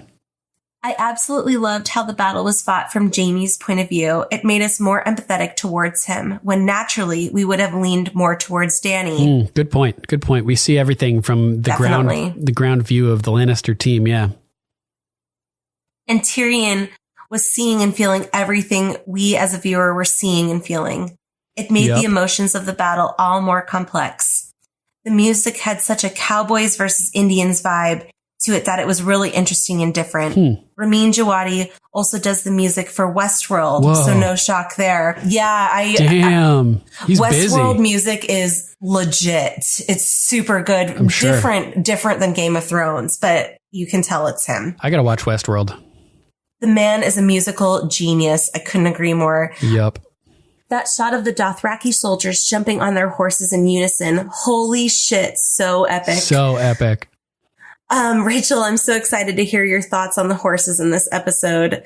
My hat is off. If those are true stuntmen riding those horses with one foot on the saddle and one foot in the stirrup, shooting bows with no reins, that's quite an accomplishment. Bravo, for sure. Definitely. And, just to comment, I never like to see horses die. So battle scenes like this always hurt a little bit, but at least it's not real, though. Yeah, it's not real, but it's still hard to watch. For sure. Robert Baratheon was right. Only a fool would meet the Dothraki in an open field. There you go. Perfect. There you go, perfect Duncan. Quote. Yes. Thank you. Drogon just annihilated everything in his path, and damn, he's huge. Monstrous. I remember pleading, please don't let Bronn kill him the first time I watched it. Me I was too. almost in tears when I thought Drogon was injured. Oh, me too. Then I was terrified for Dany, then terrified for Jaime. So many emotions, all in such a short time. This is one episode I wish I had videotaped my reactions to. Oh, me too. Maybe we should do that. Yeah. I was thinking we could release like 8. our reactions to like certain moments. Yeah, set up like our phones to just watch our reactions, and then you can cut and paste them together. Yeah. I could put the, like what we're actually watching on screen too. That'd be cool. Mm-hmm. And have that playing while we podcast. For YouTube. Oh yeah. Like we could release separate reaction videos on YouTube. Totally. So many other epic moments in this episode that I want to comment on, but I'm afraid I'll write a book. That's okay. We love your feedback. Totally. Right away. This one was phenomenal from beginning to end. Very well written, very well directed. Agreed. The stunt work was incredible. Mad props to all those stuntmen that were set on fire. Yeah. Right? I didn't even think about that. Oh, man. There was one great one, too, where this guy's on fire and he just collapses onto this structure that's right in front of him. And kind of falls. Yeah, and then just stops right onto it. Oh, it's so cool. Oh, if you have the time, watch the behind the scenes for this episode and see what all went into the 11 minutes and 59 seconds of screen time. Damn. I can't wait for this podcast. Keep up the great work, guys. Season 8 is just a few weeks away. I'm so exciting.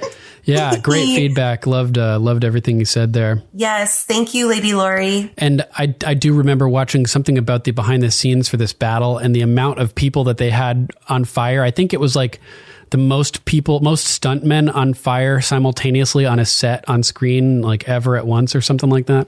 Oh, damn. I can't remember I can't remember exactly, but maybe we'll try to post the inside the episode thing or something. So check our Facebook page. Nice. Man, so cool.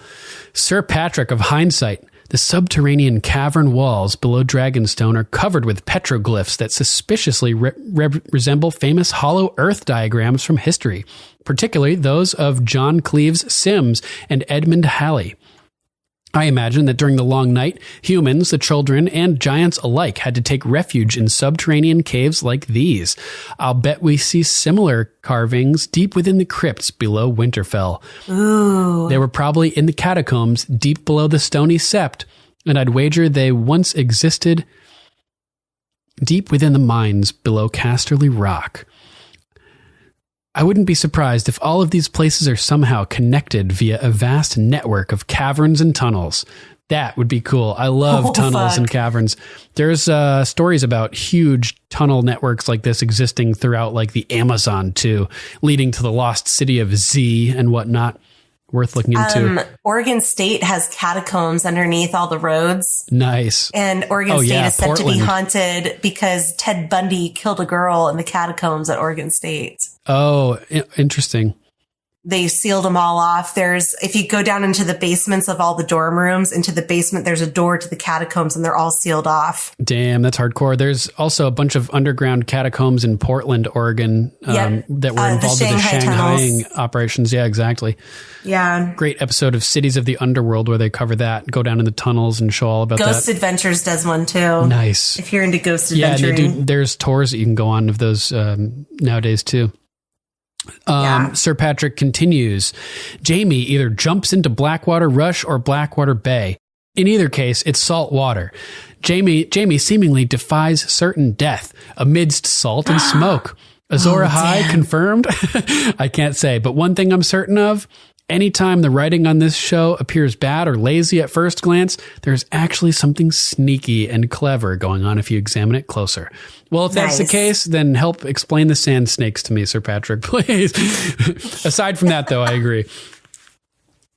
We can let the sand snakes slide. This show is just so epic. Totally. And they're so amazing in the books. It's too bad that they did it, but... Yeah, I mean, they did the best that they could. Yeah, for sure. Mm-hmm.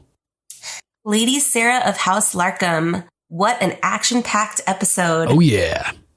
Bran receiving the sword that was used to make an attempt on his life in season 1, episode 2.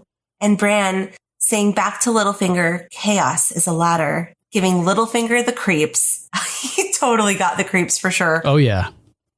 Arya fooling the guards, calling back to season 1, episode 5, when she was training with Syrio and following the cat and got lost in the dungeons. And after hearing Varys and Illyrio, immediately going to Ned, but is stopped by the 2 gold cloaks. Oh, I totally forgot about that. Yeah. Yeah, that's why she ended up outside of King's Landing, because she had to escape through like the secret tunnels. The secret tunnels. Yeah.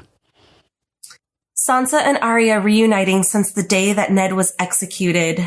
The loot train battle is mirroring when Robert said to Cersei, only a fool would meet the Dothraki on the battlefield. There you go. A few of our listeners caught that. Yeah, good call, guys.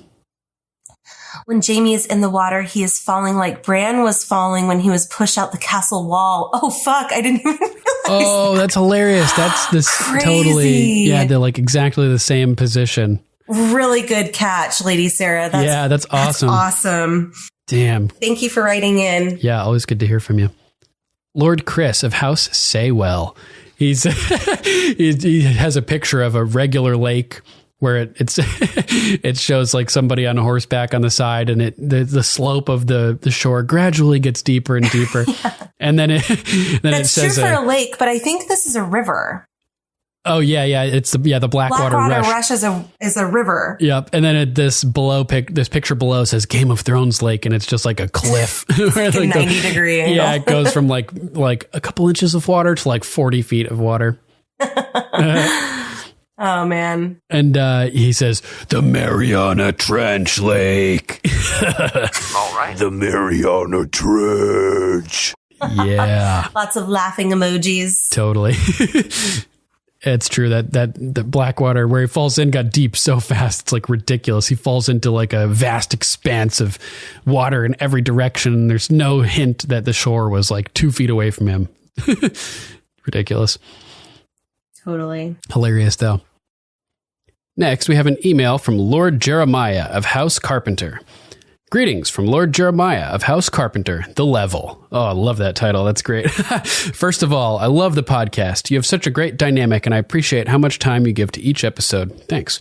It's so gratifying that you're not trying to cram everything into an hour or two and just let it be what it is.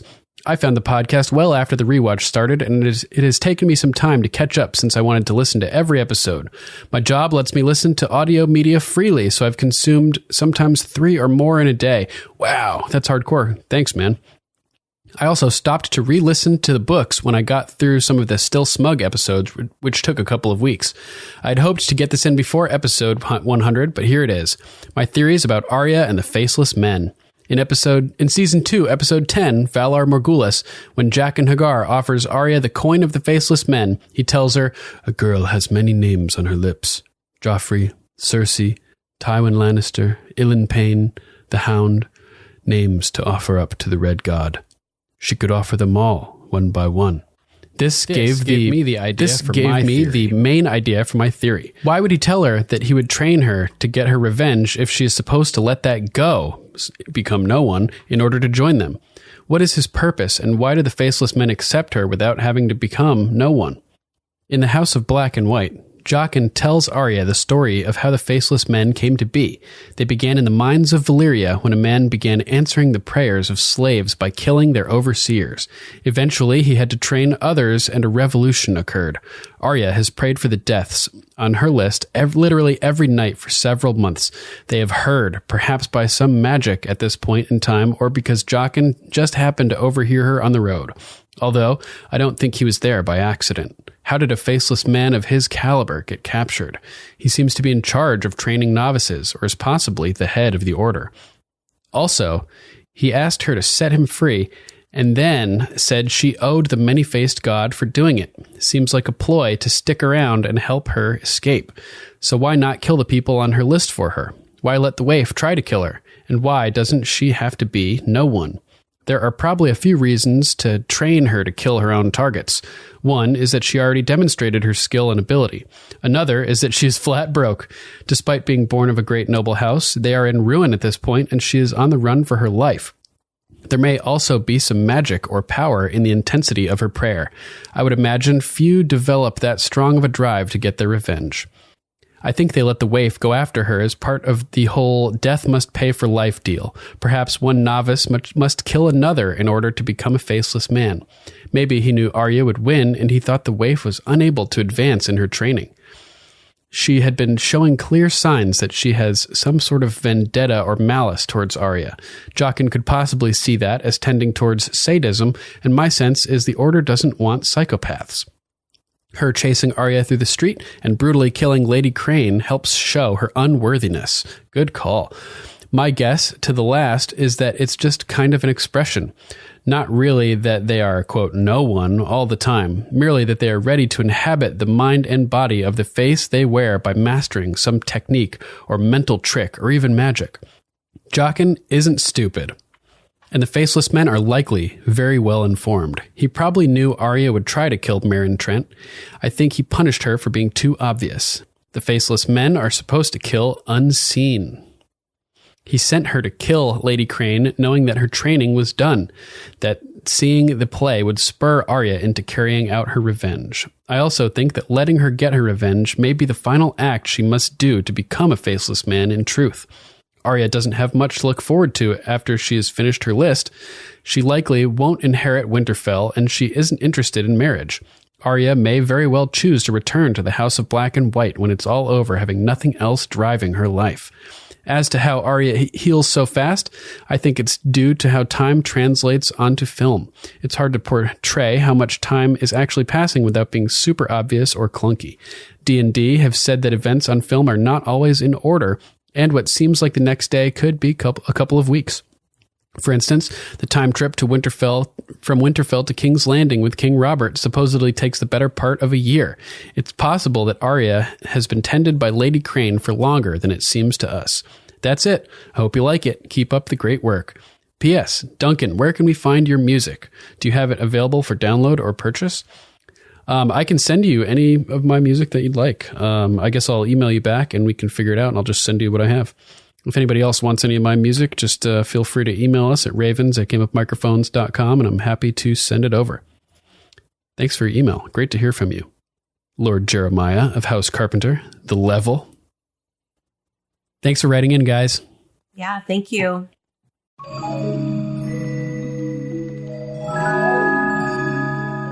All right, that's our show, episode 106. Thanks for listening, everybody. Yes, thank you guys. We're almost there. We're almost caught up. Can't wait for season 8 to start. Totally, we're almost there. And a huge thank you to John Bailey, the epic voice guy from the Emmy-nominated Honest Trailers, for announcing our show. If you'd like to donate or subscribe to support us, you can go to paypal.me/GOMPodcast or patreon.com/GOMPodcast to donate an amount of your choosing. There are links to both at gameofmicrophones.com. Doing some online shopping? Go to gameofmicrophones.com and click on our link to Amazon. As an Amazon associate, we earn from qualifying purchases. Any contribution you make helps, and you can help secure the continued existence of Game of Microphones. We'd like to thank our patrons, Sir Matthew of House Repp, Lady Lucy of House Roberts, Lady Candace of House Tews, Lady Teri of House Theodore, Lord Jeff of House Allen, Sirenicide, Lord John of House Grilz, and Luke the Low Duke. Thank you guys so much for your support. We appreciate your patronage. And another big thank you to Lord Bryson of House Wolf as well. 7 blessings. 7 blessings. And make sure to check out Sirenicide, the serialized horror drama podcast featuring me and Archmaester Stitches. Go to sirenicide.com and download it wherever you get your podcasts. We also want to give a huge thank you to Lady Lisa of House Sky, High Romancer. She is essential behind the scenes working to get our website Game of Microphones up and running. She's a first-class artist. You got to check out her illustrated book, The People You May See, available now on Amazon.com. It's Prime eligible too, and Sweet. I tell you, your kids will love it. It's such a great educational book. The illustrations are amazing. You got to check her work out. You can see all of her work at fineartsbylisa.com or on Instagram and Facebook /fineartsbylisa. And since we were just talking about Oregon, if you guys are in the Oregon area, if you guys are anywhere near Milwaukee, Oregon, which is kind of by Portland. Yeah, go check out Lord Travis's new meadery, Weird Leather and Meadery. And you can find them at weirdleatherandmead.com. Weird spelled W-Y-R-D. I plan to stop by there when next time I'm up in Oregon. Fuck yeah, I want to go too. Next episode, we'll be covering Season 7, Episode 5, East Watch. Give it a watch and send us your thoughts. We'd love to read them on air. If you'd like to call, you can call us at 813-JOFFREY. That's 813-563-3739. If you would like to write in, you can email us at ravens@gameofmicrophones.com. Check out our Facebook page at facebook.com/GOMPodcast. Dragon Tales laugh. Oh! You can also listen to Game of Microphones on YouTube, BitChute, and Steemit. Just search for Game of Microphones to find our channel. Likes, comments, and shares are appreciated. We're also on Twitter, Instagram, Gab, and Minds at GOMPodcast. And we're on Tumblr too at Game of Microphones. All right, that's our show. Thanks for listening.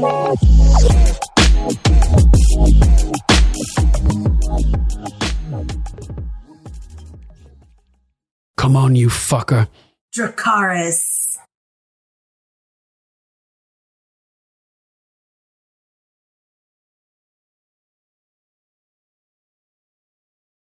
It's really the first time that we have two principal characters going at each other on opposite sides of the battlefield. Oh, man, that's true. That's pretty insane. And it's kind of like hard to want either one of them to succeed or fail. Right. Like, because I've come to love Jaime, you know? Right, yeah, and Bronn's with him, and you don't want Drogon to kill Bronn, but you also don't want Bronn to kill Drogon, and it's like, oh, man. And you don't want Jaime to kill Dany, and you don't want Drogon to kill Jaime, and it's like... Yeah. Littlefinger's trying to schmooze with Bran, but he just has no idea what he's getting himself into. He would have been better off to just keep himself far away. Yeah, out of Bran's mind, because his proximity and his interest almost certainly resulted in Bran reviewing his timeline, basically, you could say. So I think Baelish is going through that exact line of thinking where he's like, maybe he, like, how does he know that? When then he's like, wait, no, he can't know that. But then he's like, wait, the way he was looking at me and the way he said that, he knows. Like, how does he know? And he's like on the verge of freaking out when the door opens and Mira walks in. To have Baelish look like that and be completely shut down was just like... Right, kind of like the way Varys gets shut down by the Red Priestesses. They can see through the flames and know all this info. And here, Bran can see through the werewood and knows all this info. And that's a good parallel. Thanks. Yeah, we're again, with kind of the ice and fire, because Bran was up in the north and the Red Priests are fiery. The Fire Network and the Ice Network. Like you were saying, Fire Wi-Fi. Fire Wi-Fi. I live here. Fuck off. I'm not saying that Twilight has anything to do with Game of Thrones, but So when Arya says most of them are dead already, she's like, that's a cue to Sansa, like, oh, okay, well, most of them are dead. Well, I'm still alive, so I may still be on the list, but unlikely. Yeah. Hilarious. So Arya gets the blade, and she's super excited about that, and so are we, because it's going to be awesome. My number 3 is the cave. Bow chicka bow wow. Yeah, if Jon wants you in a cave with him, you know you're in, right? And Dany's like, girl, what happened? Many things. How romantic. Oh my God, that cave. Jon and his caves. Every girl wants Jon to kneel in a cave. Oh my God. So... yeah, I don't think I'll be going to Bermuda. I'd like to come back from my vacations. Oh, yeah. Would you just stay there forever? The Bermuda Triangle. You disappear when you go there. Gotcha. Like, how could you not want to just do it? You know, it's just like, fuck. Like, I have, like what we said earlier, I have like 3 F-15s that I can, at my disposal. Like, I could just fly in today and just, this could be over. Like, enough with strategy and playing this game. Like, I can wipe the game board off the table. Yeah, exactly. There would be no game anymore. You know, Totally. It would just be over. Game over. I win. Exactly. Everyone around Dany is expressing have reason. Yep. And a little Olenna is in her mind saying, don't listen to them. Be a dragon. Fire and blood, my dear. And so I love that they pause in this. It's like a great photo, like a photographic image of them, you know, both with their swords at each other's, So faces. Cool. And they're both smiling. And they both smile. Yeah. How many men do we have in the north to fight him? 10,000? Less? Fewer. Yes, fewer. Gotta love that, right? And Jon's like, what? And Davos just keeps going with the conversation. He doesn't even it's such a great harken back to Stannis. Hold tight until the war is over, and then you can pick any castle you want. Fucking son of a bitch. Bronn is just getting more and more fed up with this bullshit. Stranger things have happened. Like what? Yeah, Bronn is like snapping back at Jaime here. He's pissed. He's super irritated. Pissed. I would be too. He's justified. Dude, I want my money. Not cool. He needs to get back by Tyrion's side. Working with Tyrion again. If Drogon will forgive him after he shoots him this episode. Oh man, as badly as I want Bronn to team up with Tyrion and everything, that may be an obstacle in the future. Bronn has shot Drogon. So as Baelish leaves, Mira enters, and she immediately, I love this so much, she immediately notices his chair. Yeah. She's like, where was that when I was carrying you around? Dragging you through the north. Oh man, there's one of our last episodes, I don't remember if it was the one we just did or the one before that, but we were talking about something in computer brand downloads, and I added like effects to our voice on that part to make us sound like robots. Yeah, that was really cool. Oh, you heard it? Yeah. I love it. Initiate download. So Dickon, I would love Smell-O-Vision because I like to watch. I was just thinking like, oh man, if it stinks like that, just imagine how bad the Battle of the Bastards must have stunk with the bodies piled up and everything. Like just the shit, like immediately after everybody dies. Guts everywhere. And then like in the following days when it's sitting there, like spoiling in the sun, like, oh my God, can you imagine how ruthless it would have smelled? They must have had people go out and clean it up and like, burn the bodies and shit like that. How would you like that job? Yeah, that would suck. Just imagine, they say you can smell King's Landing from miles away, right? Olenna's like smells the shit from miles away. You probably smell battles like this from miles away too. Probably. Yeah. Ew. Gross. Yeah. Dany looks fucking furious too, riding on Drogon's back. Fuck some shit up. She looks so mad, and this is like the most mad we've ever heard her say Dracarys. Dracarys, and we get the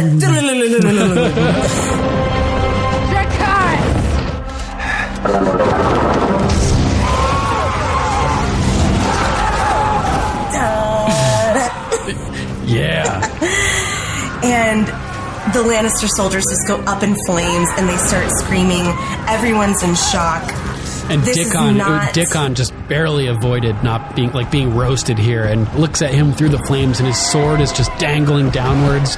His jaw is dangling downwards too. It kind of reminds me of like an extreme version of like tic-tac-toe because of the way like the fire lines just like go straight. They don't really expand. Oh, right. Like It's like Drogon's napalm. fire, it's like a single line, and so it's like kind of like have to. She was like making like these long lines, streaks like the Nazca lines.